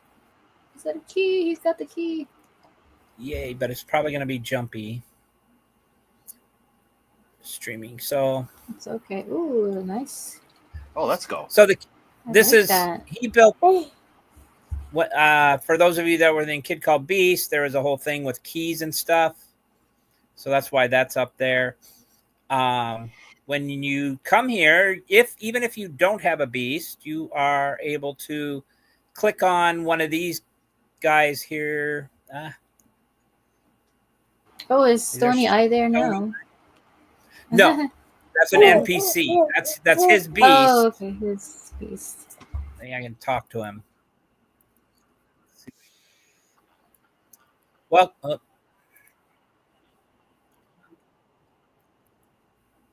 and who's the other character next to the beast? I don't remember, but I'll know here in a minute. There are 2 other beasts on the other side of the driveway that you can rock if you don't have one. What he means is that if you don't have one, you can use one of these across the way here as your avatar. And that's a bit beast dancing there. So yeah, we go over to these 2. I'm guessing they're probably one of Rustan's or somebody's. No credits. Have you messed around in Hyperfy? I can't steer. I haven't, but I do own some beasts, so maybe I should have a go. You should be able to be a beast in there. And Rustan built this whole world. Yes. Very cool. Yeah, I love how like the afternoon/evening looked in the sky is. Yeah. And the trees look really realistic. You can drive the car around. That's what I seen. I seen a bus moving around in Hyperfy. Like you can actually be in it and drive it around? Yep. I'll show you here in a minute. That's cool. Yeah, they had a video of somebody driving a bus the other day. Oh. So, sky mode, cool. Okay. You're flying. So you can get I love that. view. Those are there. People were taking the car and jumping over the house. That's cool. Oh, from the ramp. That's awesome. Push the limits, right? It doesn't look like it's here anymore, but he did. There was a racetrack he had built across the street there, for a competition, people to win stuff. Yeah. He had done. He had hidden coins in here one time too. But is that a DJ? A dance floor? Dance floor. Yo, Yep. look at That's where they have the that. parties. So They had a fire pit. yep. And there's emotes. Cool. I can never remember how to do them, but So cool. he did. He put some some The So- beast beast been drinking. images in here as well. Mine This is one of normal. mine's in here. Yeah, no, it's. I probably have too many tabs open. I suck at that. Nah, you're good, Metabeast. So, I love Had those too many pictures on the tabs wall. open last Friday, Yeah. bro. But you can turn the see just more NPCs. Plus, yeah, this is a heavy Yeah. build. You got to pull For sure. here. You may recognize something over here. He did for me because it was my land. It was one of the only things I asked. Hey. Oh, If- cute. If my dog could be a part of it, I would appreciate it. And there she is. So, and her tail should wag. And Oh, that she's is, an NPC as well? Yep. Oh, that's awesome. But you can see her head Oh. move and her tail move, and that's all thanks to Rastan. That part. So Yeah. Awesome. I love the couches too. I need couches in my verse. My And- daughter Yeah. hasn't quite gotten around to building those for me. So you know they had a lot of fun things you could put in these worlds. I mean, they gave you a bunch of it, and you could always bring your own 3D things or objects in. But come on, What are these round things? Teleport? is it not working? No, it's supposed to be. It's like a trampoline. Oh. It's Oh, supposed to make me. It's supposed to. Oh, there we go. That's not me flying. That's because of the disc the below me. trampoline. Oh, Interesting. interesting. I do like the graphics over Decentraland. No offense. I know people Oh, are watching us in there's Decentraland no right now. offense. It's So, 100%. It's very clean looking. 100%. So more trampolines. I think you can actually steer the floaties, Oh, okay. but if I can steer, yeah, I'm gonna. I don't know if it's my mouse or what. There's that too. Overly sensitive. Oh, I see. But I think it is a little jittery. Because I want to go in the car, of which I Is the was water car. moving too? Yeah. I think the water was moving. It is a little bit. It's cool, man. Back up. How long did it take Rustan to That's build it. this? You just asked what I was gonna ask. Not terribly long, maybe a week. Oh, very talented though. Like, did With he all the put the brick- details. Yeah, did the brick road he made himself? Like, or is that just like material that's laid down? I can't answer. Hmm. I believe the house he may have gotten off of a site, but probably did some serious Texturing? compression or optimizing of them. That's the whole problem. People create some really cool things in 3D for 3D objects, but they're very heavy and all right. Yeah. Can I drive now? We're all watching. You got to get in first. Okay, you're in. I thought I Don't was crash. I don't Don't think crash you the can. car. said enter. Jump into the car. You got to sit in it. Must be a trampoline under there. Well, you don't really. Oh, maybe you do. Oh. Oh, are those your legs? I guess. Oh my god. There's your feet pick. There. All right. Now, how do I drive? Catfished. Wait, you can't even reach the pedals. You Yes. can't drive. He needs You some need phone pillows. books. Yeah, you Rustam, we can't need even- some phone I books. can't even see over the steering wheel. Oh my god, we're dead. We are so dead. just don't crash into the pool. Oh, here we go. He's driving. Yeah, hang on for dear life. So I'm assuming that's an automatic. I don't know. I think I'm not driving anymore. Look at those animal prints. How do you on know the, if you're driving? The seats. I don't. I'm stuck. Oh, You weird. crashed Okay. into a Leave the car wall. there. Oh, there you go. I'm trying to figure out what the hell. Whoa. Oh, I saw a moon. It looked like a moon. Okay. We're convulsing on screen, guys. Sorry. Oh, he's epileptic. I get it. Okay. That's what it is. There we go. Finally. Okay. I was trying. I We're wanted to back. see. I can't even. Stop eating the mushrooms in Hyperfy. Well, I think I'm frozen. So we're gonna go to Readyverse. But that's the kid called Beast. That was cool. We're going to the other world? Oh, Readyverse. The Readyverse. This is Readyverse. Rustam. This is his. So this is the version 2 Hyperfy. The way it's being built on now. Your screen isn't showing Metabeast. Yeah, it's loading yet. Or Got you. is it up? No. Now? I mean, I don't have your screen being shared anymore.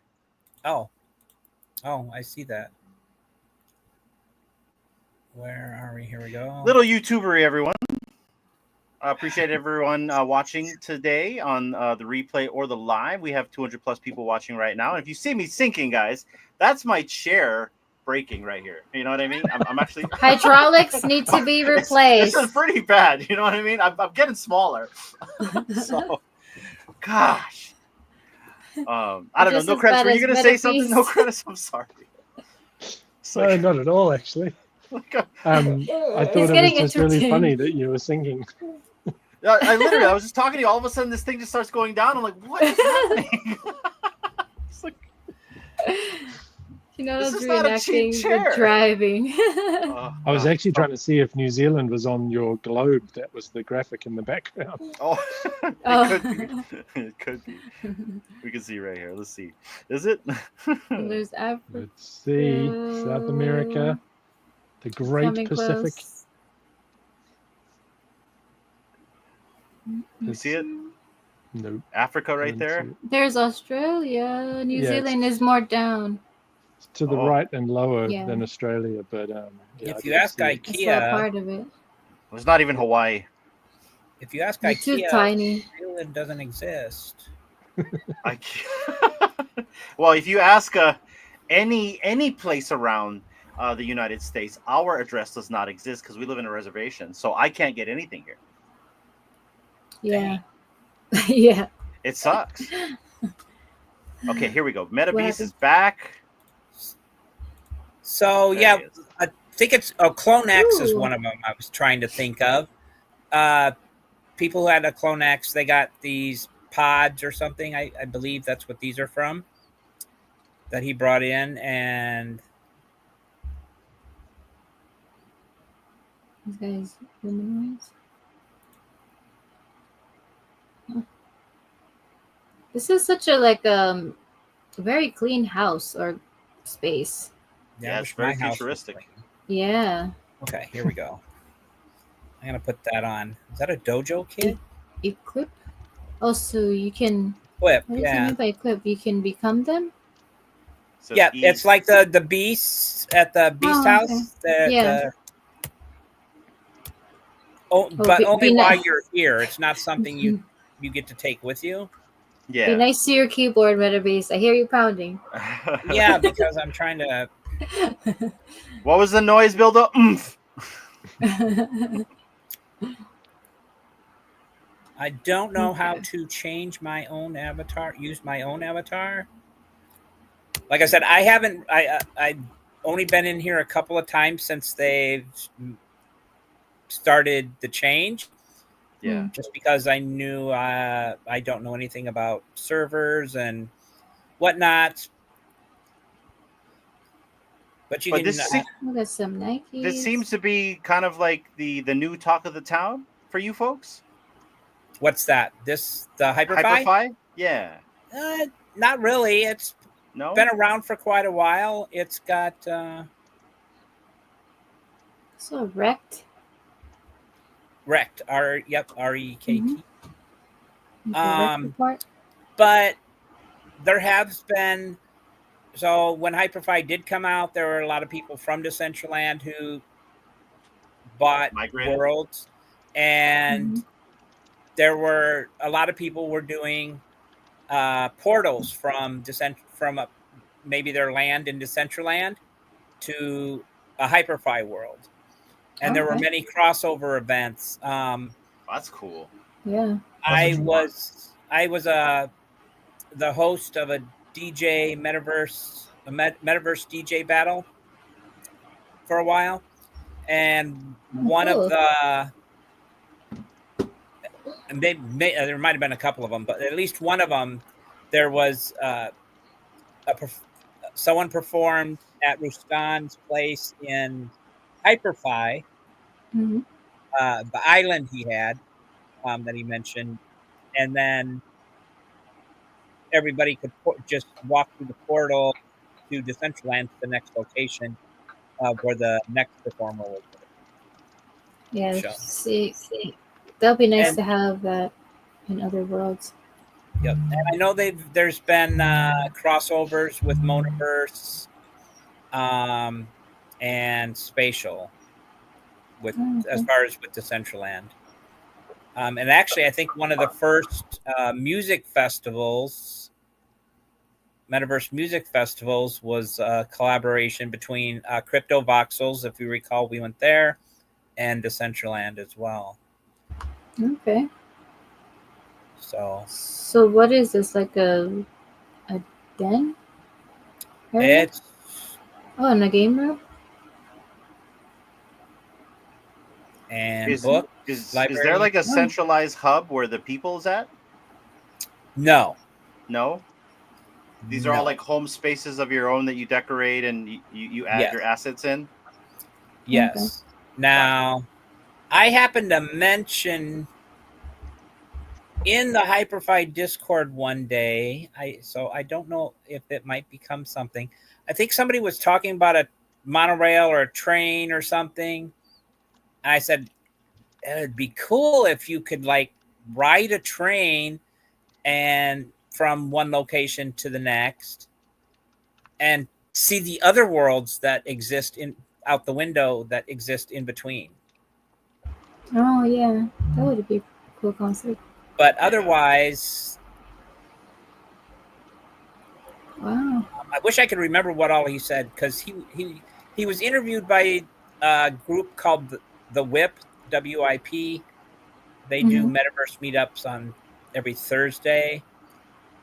They start at their location in Hyperfy, and then they go visit whoever or whatever their guest is location is or what they've been doing. But Rustan was a couple weeks ago, and I was trying to get in on my iPad, which I did, but I wasn't able to interact with anything, and I kind of missed most of the interview because of that. So I don't remember all the things he said. I did remember him talking about the pods, though. That was one of the main things. So let me see.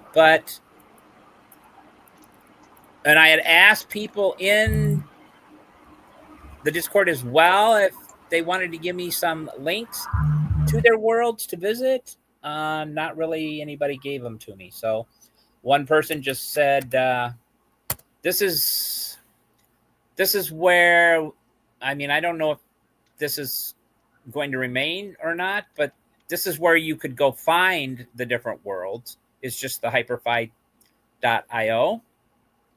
Like a dashboard. Yes. So you can see all these, and then you can click on one that interests you or find the one that you want to go take a look at. This looks kind of cool. So by Metageist. Hey, Metabeast, I'm really sorry. I've got to shoot off. It's make dinner o'clock. No worries. I completely understand. The fact that you hung out with me for a little bit is an honor and greatly appreciated. Well, what I like is I'm getting to hang out with you more and more in various places. So let's do it again. Absolutely. It was a great pleasure to meet you. No credits. And thanks to Hawaii as well. Thank you, No Credits. I appreciate you coming on. Have a great dinner. I'm sure it's gonna be yummy. I'm all about food, so have a great dinner. I call it dinner a la Dad, which is Dad makes something up out of his own head. Hot dogs. That's the best one. Yeah, make it easy. Those are the best see you guys ones. later. Thanks for coming on, See man. you. Thank you. No worries. Aloha. See you around. Bye. And I'll probably make this the last one. Okay. But this is another one of Rustan's. This is like the very first one I think he built in Hyperfy. Blockbuster, huh? The first Hyperfy, which is probably why it's taking so long to load. But yes, he built a Blockbuster video. That's right. So Yep. since there's Bring it two back. versions of Hyperfy, is everyone migrating to the new one? And is the old one going to close down? As I believe so. So what happens to this build? It just disappears? That's an excellent question. I don't know. That sucks if it does. Well, Yeah, I'm sure he has, he put it together. He has the stuff to build it again if he wants. But that's all if he wants.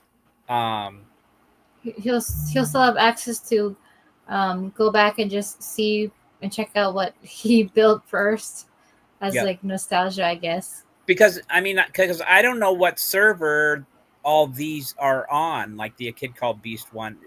I'm not paying for a server, but it has to be hosted somewhere. Yeah. That's the whole I thing. hear music. Probably a movie in Blockbuster. If it'll load. You shut that up. What's up, vegan? What's up, Good to see you, man. vegan? Yeah, that was cool of No Credits to come hang out with us. That was very, fun. very, very cool. Yeah. Yeah. Very interested in his T-Rexes, his Trexes. Yep. That's really cool that it's coming soon. Keep in mind, people, if you go to some of these, you may have a better experience than what I'm actually able to show. Again, I have a bunch of windows. Yo, is that a DeLorean? Is that a carrot? You were so quick on that. I was gonna say, look over here. Yeah, yes, that is. I do believe that's the DeLorean. Oh, can we drive in it? Let's go. He knows what's up. That is so badass. Enter. If anything, Rustan that's made. There we go. Rustan made the DeLoreans. I can't say that. Could be an asset. Could be an asset. Yeah, I never made a car. Jumping on the car. Come on, Carrot, get inside the car. Gotta open the doors. Okay. There you go. Who needs doors? Where we're going, we don't need doors. Well, okay, I'm not moving anything. You don't have plutonium. That's probably right. Why is it doing that? Get some banana peels. Whoa. See, I'm not moving anything. I don't know why it's moving. Oh, okay. Maybe you're getting all crazy inside the. It's getting convulsive. He's driving. We moved. Oh, is that the inside? Yeah. Oh, wow. I don't know why. I'm not doing a thing. Oh. Okay. Mind I'm of its taking my own. hand off everything, and I don't know why it's doing any of that. Maybe You guys now are. press escape. Oh, okay, We're there you good. We made it in. Well, he was traveling. We are at least inside. There we and go. I did move. I moved a few feet. I think We I made it, froze everyone. again. Can I be honest? The interior of this looks better than the VV one. I said it. I said it. Well, because you can actually go inside it No, you can go in the Ew. BV one too, but it's neon, and I dig really? the neon interior. Yeah. All right. Does he Yeah. have the correct dates? That's cool. Or no, this was probably imported in. right? 1985, right there. October 26, 1985. There you go. Nice. 1.21 gigawatts. October 21st, 2015. And November 12th, 1955. He's got it. Look at Nice. that. No, this is Yeah. really cool when I it dig that did one. work. It says it's 88, but we're not going anywhere. That's false advertising. It's a DeLorean. What do you expect? we were going somewhere, but He got stuck in I between the got past frozen and in the my future. tracks. So I think 88 just means 8. Yeah. twice. Can you escape out of there or fly? No, I can't do. I'm frozen. Anything? Oh, I see. Oh, wait. Well, who turned on the lights? Yeah. All right. So Okay, it's thinking. It's thinking. It's okay. All right. I don't let my experience here showing you guys this deter you. If any of it seemed even remotely interesting, go check Yes. it out. Just see what people are building. People are building some pretty amazing stuff. That is for sure. I'll put the link in. So I need people to can go just check it out. I need to just find a computer and dedicate it only to Metaverse exploring. How many do you have? You have 2, right? Yeah, 2. Yeah. I'm in the same but the other one, the problem with that, and it's probably more powerful. The keyboard's messed up. Some of the keys don't work, so I have to use a accessory. Is that the one where you have to use a pen to get in between the letters? Well, so all that tap it typing out? you did, man. That's what happens when you hit them too hard. I actually that one I've had to use the on-screen computer or keyboard, which is annoying as hell. Oh yeah. So I bought a Bluetooth one that I have now, but it's still a bit annoying. Yeah. But I guess it's not as annoying as your screen freezing up and things going all jittery. But Yeah, I mean, if people decide to explore on their own, I think they will have better experiences just because you're running it as well as we're streaming it too. So that's probably the issue. And you're on Wi-Fi, aren't you? What's that? You're on Wi-Fi, right? Yeah, I'm not plugged in, but I have it's my what is it? Upload or download? The upload is like in the 100 gigabytes, whatever. Supposed to be real fast, but I don't know. Hey, you're not getting what you're paying for. You could have really good throughput, but maybe a really crappy router. You need a Maybe- technician to check that. But yeah, everyone that's listening and watching, go check it out. The link is in there if you want to go and explore it. And let us know or let Metabeast know your experiences on that. And you don't have to have a wallet. You can go in as a guest. So, and just that's true. Just cruise. Hyperfy.io, and you have to download a client, or it's all just web based. That's all Very web based. cool. Yeah, that's a positive because I built that. Decentraland also has worlds kind of similar to this, which are bigger than a parcel of land within the main world. If you own a name, or if you have a .e, if you have a DNS name, whether you realize it or not, you have a Decentraland world you can go build in. And I forgot why I was going to say that. Why was I bringing that one up? Anyway, it's similar to the Hyperfy. Okay. But not as great as graphics, and you have to bring no, they do have a bunch of stuff you can use to build in there, so it's gotten better. The client thing, yes, because I built something, which I also want to build something for you guys if possible, maybe. Ooh. To you, man. I want the volcano with the evil Oh, that's right. inside of it. Yes. That's might be a bit tricky, but it's kind of disheartening that in order for people to go, I mean, there is a way to go in still through web browser if people really want to, but mainly you have to download a client to go into Decentraland, and not many people are gung-ho to jump on that and go download it and go inside. Yeah. Yeah.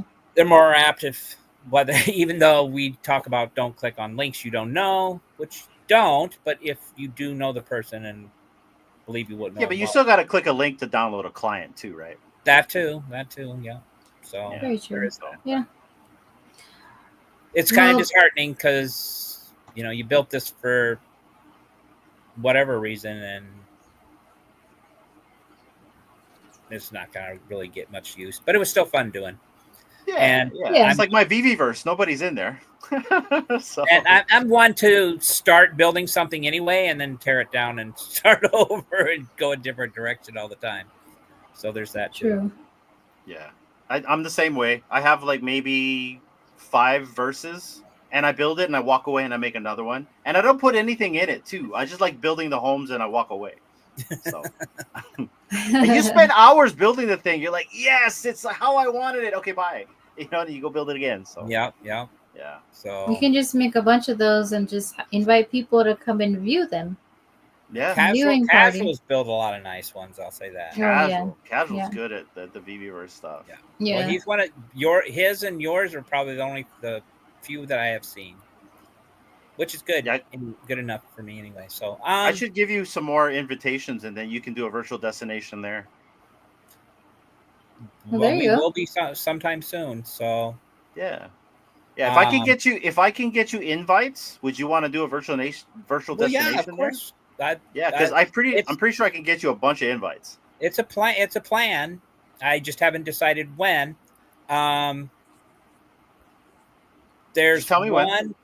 There's one called the worst name for a metaverse platform, in my opinion, called Income Island. Which, Where you go and make money? that's allegedly. You know, there's ways to, but there are in all of them if you find the right niche. Anyway, I'm waiting for them. They're supposed to have an update here soon. So I kind of wanted to wait till they have the update, and I forget when they said, but that may be next Tuesday. Okay. Otherwise,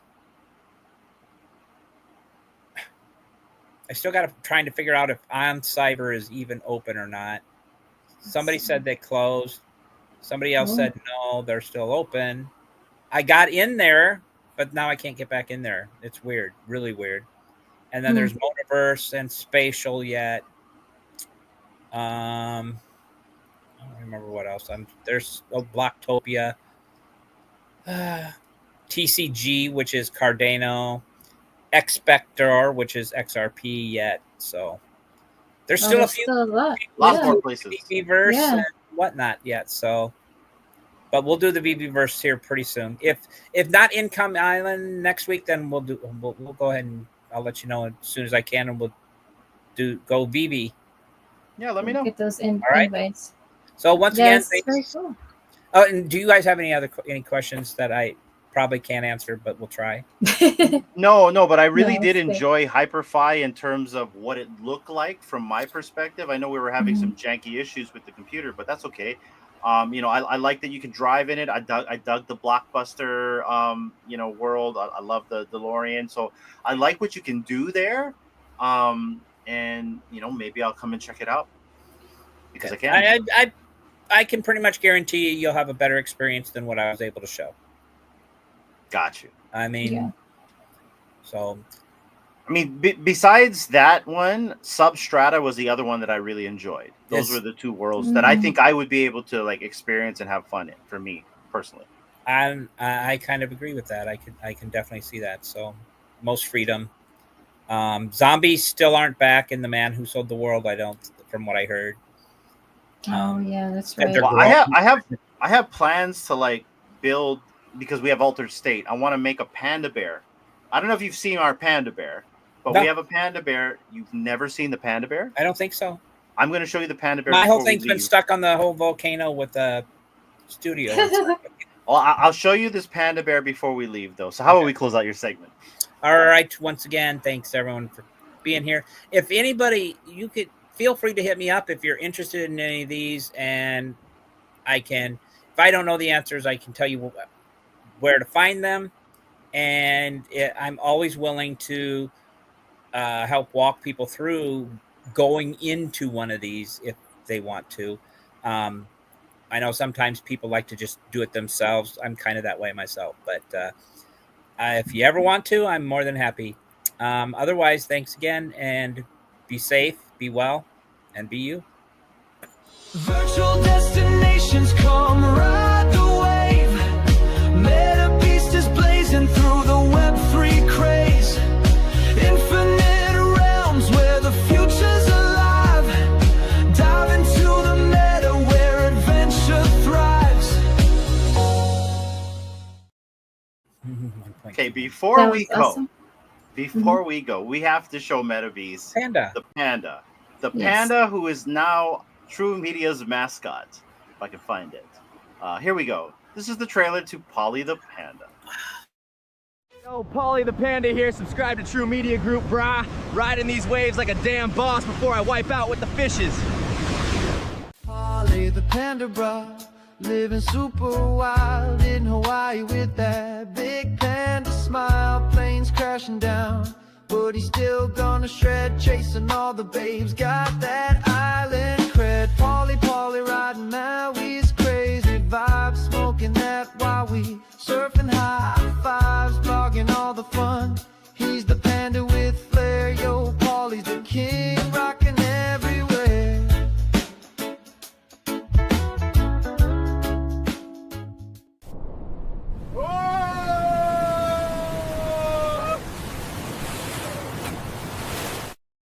Okay, so let me explain to Holy you about hell. the bear. That bear is as a character I created, but it's created after my real friend in life named Paul, who's a surfer, who loves babes, who's a stoner, who's just like a fun guy to be around and hang out. He's not just that, but you know what I mean? He just likes to have fun, right? You know, I just kind of added that in there. So that is our one of our original shows that I'm making with AI, with Veo as well as Kling and a few others. So It hit me just when you went to it. Oh yeah, the surfer. That I love. did you that. watch it? Huh? Did you watch the first two episodes of Polly the Panda? No, but Oh, dude, man, you did it's the intro hilarious. now. But I'm definitely interested in him riding the shark. Well, that was funny, and he has the Hinano chickens, the Hinano rubber chickens. Oh man, like I gotta tell you right now. So I made 2 episodes. The first one's out, and the second one just came out last night. The second one, he's throwing a house party. He gets chased by one of the local boyfriends on a moped. It's hilarious. You gotta go watch it. So, and the things that I'm able to do with AI now that I've mastered how to prompt, at least for these video generators, is insane. I'm at this point now where I'm like really at just my mind's beckon. I can really imagine what I want to create. It takes some time, but I can make it. It's crazy. Are those linked to your X? So True Media's X. Yeah, so it's linked to Find True them there? Media's X. It's also in the YouTube, so in the yeah. video section. So if just go to the video section, it's the live stream section. All the new stuff's there, and that promo I played for you guys in the beginning of that submarine movie, I made a submarine movie with walking, talking individuals and stars in the movie just by prompting them to existence. It's crazy. And I was That's able to crazy. get the character to be consistent almost in every scene. So it's unbelievable what we can do with this stuff, man. It is. Yeah, he's having a lot of fun creating, Too much fun. and I am having a lot of fun just watching it all happen, and I get little mini-sodes. Yeah, I'm Yeah. just when all he over the shows me. place. So that's okay. It's I mean, been for really me, fun. this is like our stuff, right? Like video production, and I'm paying for like the $200 version of Veo, so I'm really going to try this thing out. And so over the course of the next weeks, we're going to have original content. We have 3 shows. I'm thinking of a 4th one. We'll see. But so far, I'm going to concentrate on these 3 shows. Yeah, I need excuse me. I need to fucking dive into my characters that I want created yet. For anything. You can make anything. So Yeah. what I was saying is for Polly, I want to make him an asset on Altered State. And I want to run around with Polly the Panda in the Readyverse. So you can do that.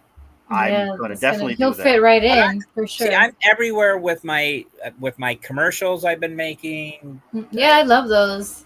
Well, I had somebody ask me, they had a little diary they kept of their life, some things that of their lives that they wanted to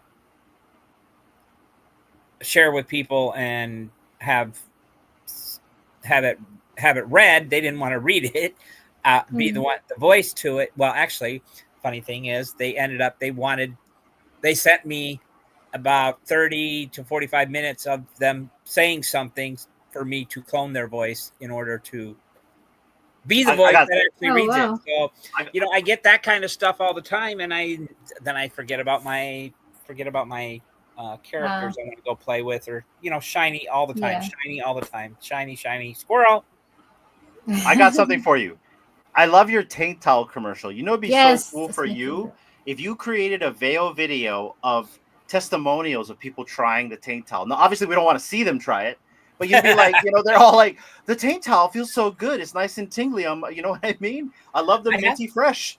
You did that with the other one, the emotional support one. Oh yeah, the emotional support mannequin. I love my mannequin. As you see a lady like brushing the mannequin, you know what I mean? I do have a TikTok.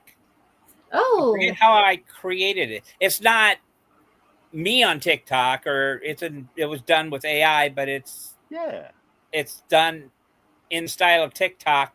Somebody talking about tank towels. Okay. Like, because we created a Polly the Panda IG, TikTok, and an X. So. But yeah, I could just see that little testimonials, like my emotional support mannequin right here. I love her, right? Starts kissing the mannequin. So I want to hear the one with the tank towels, because that's so far as my favorite one. Taint no towel like a tank towel. And then you have mini ones, right? Isn't there like a mini towels? No, they just come in resealable packaging now. This could be like a real deal thing. Reusable. Yeah, like make it in real life. All you have to do is have some stickers created, and I can slap them on some generics.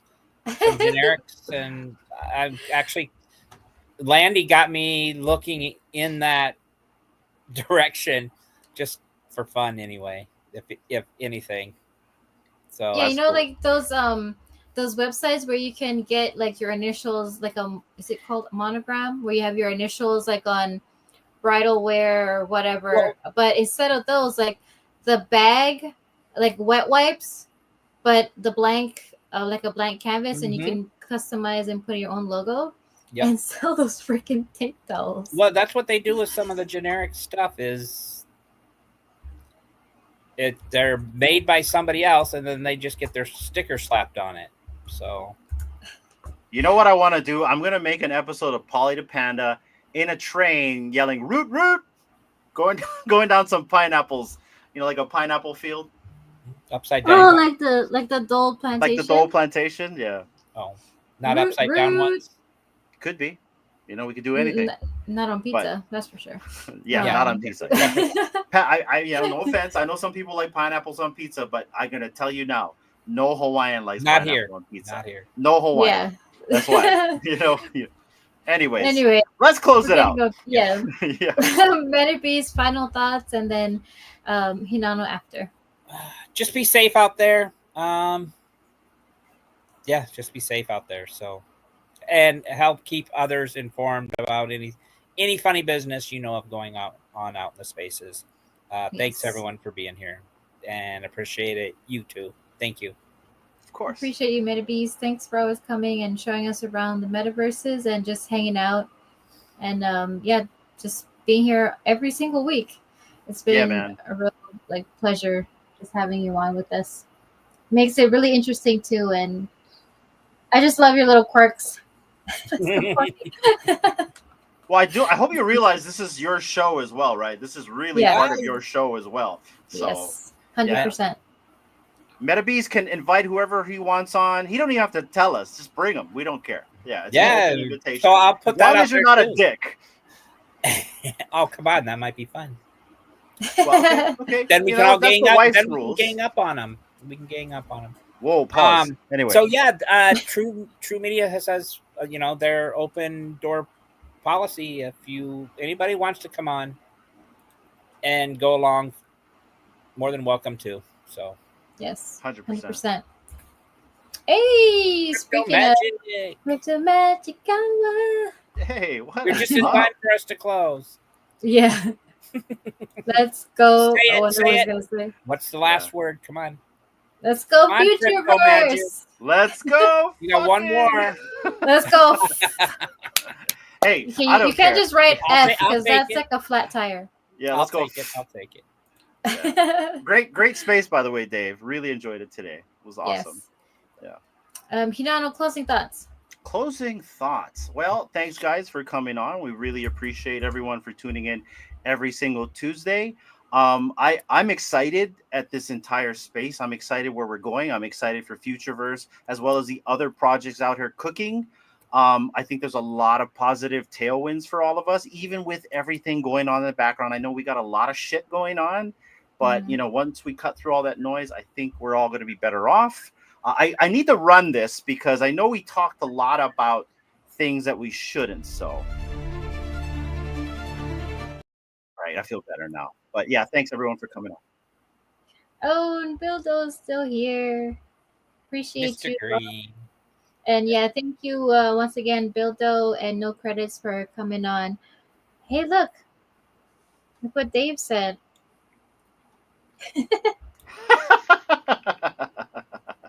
Man, my mind is like an in-depthness of prompting, but I gave Yeah, him a man. great script that's just sitting there doing nothing. you gave him a script? Like Yeah, up to prompts? he took the SpongeBob thing out of my freaking head and put it to video, and Oh, yeah, so that's like right. just format that prompting. well, Let me know how you're I gave him prompting, a Dave. totally different one. I thought it was pretty good too. Yeah. I mean, you can prompt via You're the future. JSON if you You're want nonsense. to. Nonsense. Well, I appreciate everybody that's watching and listening, people who's gonna watch the replay. Thank you, Hinano and Metabeast, for being here as well. And yeah, we'll catch you guys tomorrow on Enter the Verse. Wait, no. That's tomorrow? Tomorrow's Wednesday. Don't listen to me. I'll catch you on Thursday Thursday, guys. with on Enter the Verse. I keep thinking today is Wednesday. With a True Tech Junkie, he's going to be showing us his spaces, and then also Friday we have Christopher coming on for Aloha Friday. Everybody is welcome to come back if you want to and come and hang out. our world premiere movie that's premiering on Friday. Yes. I'm so proud of it. Shout out to Rustan.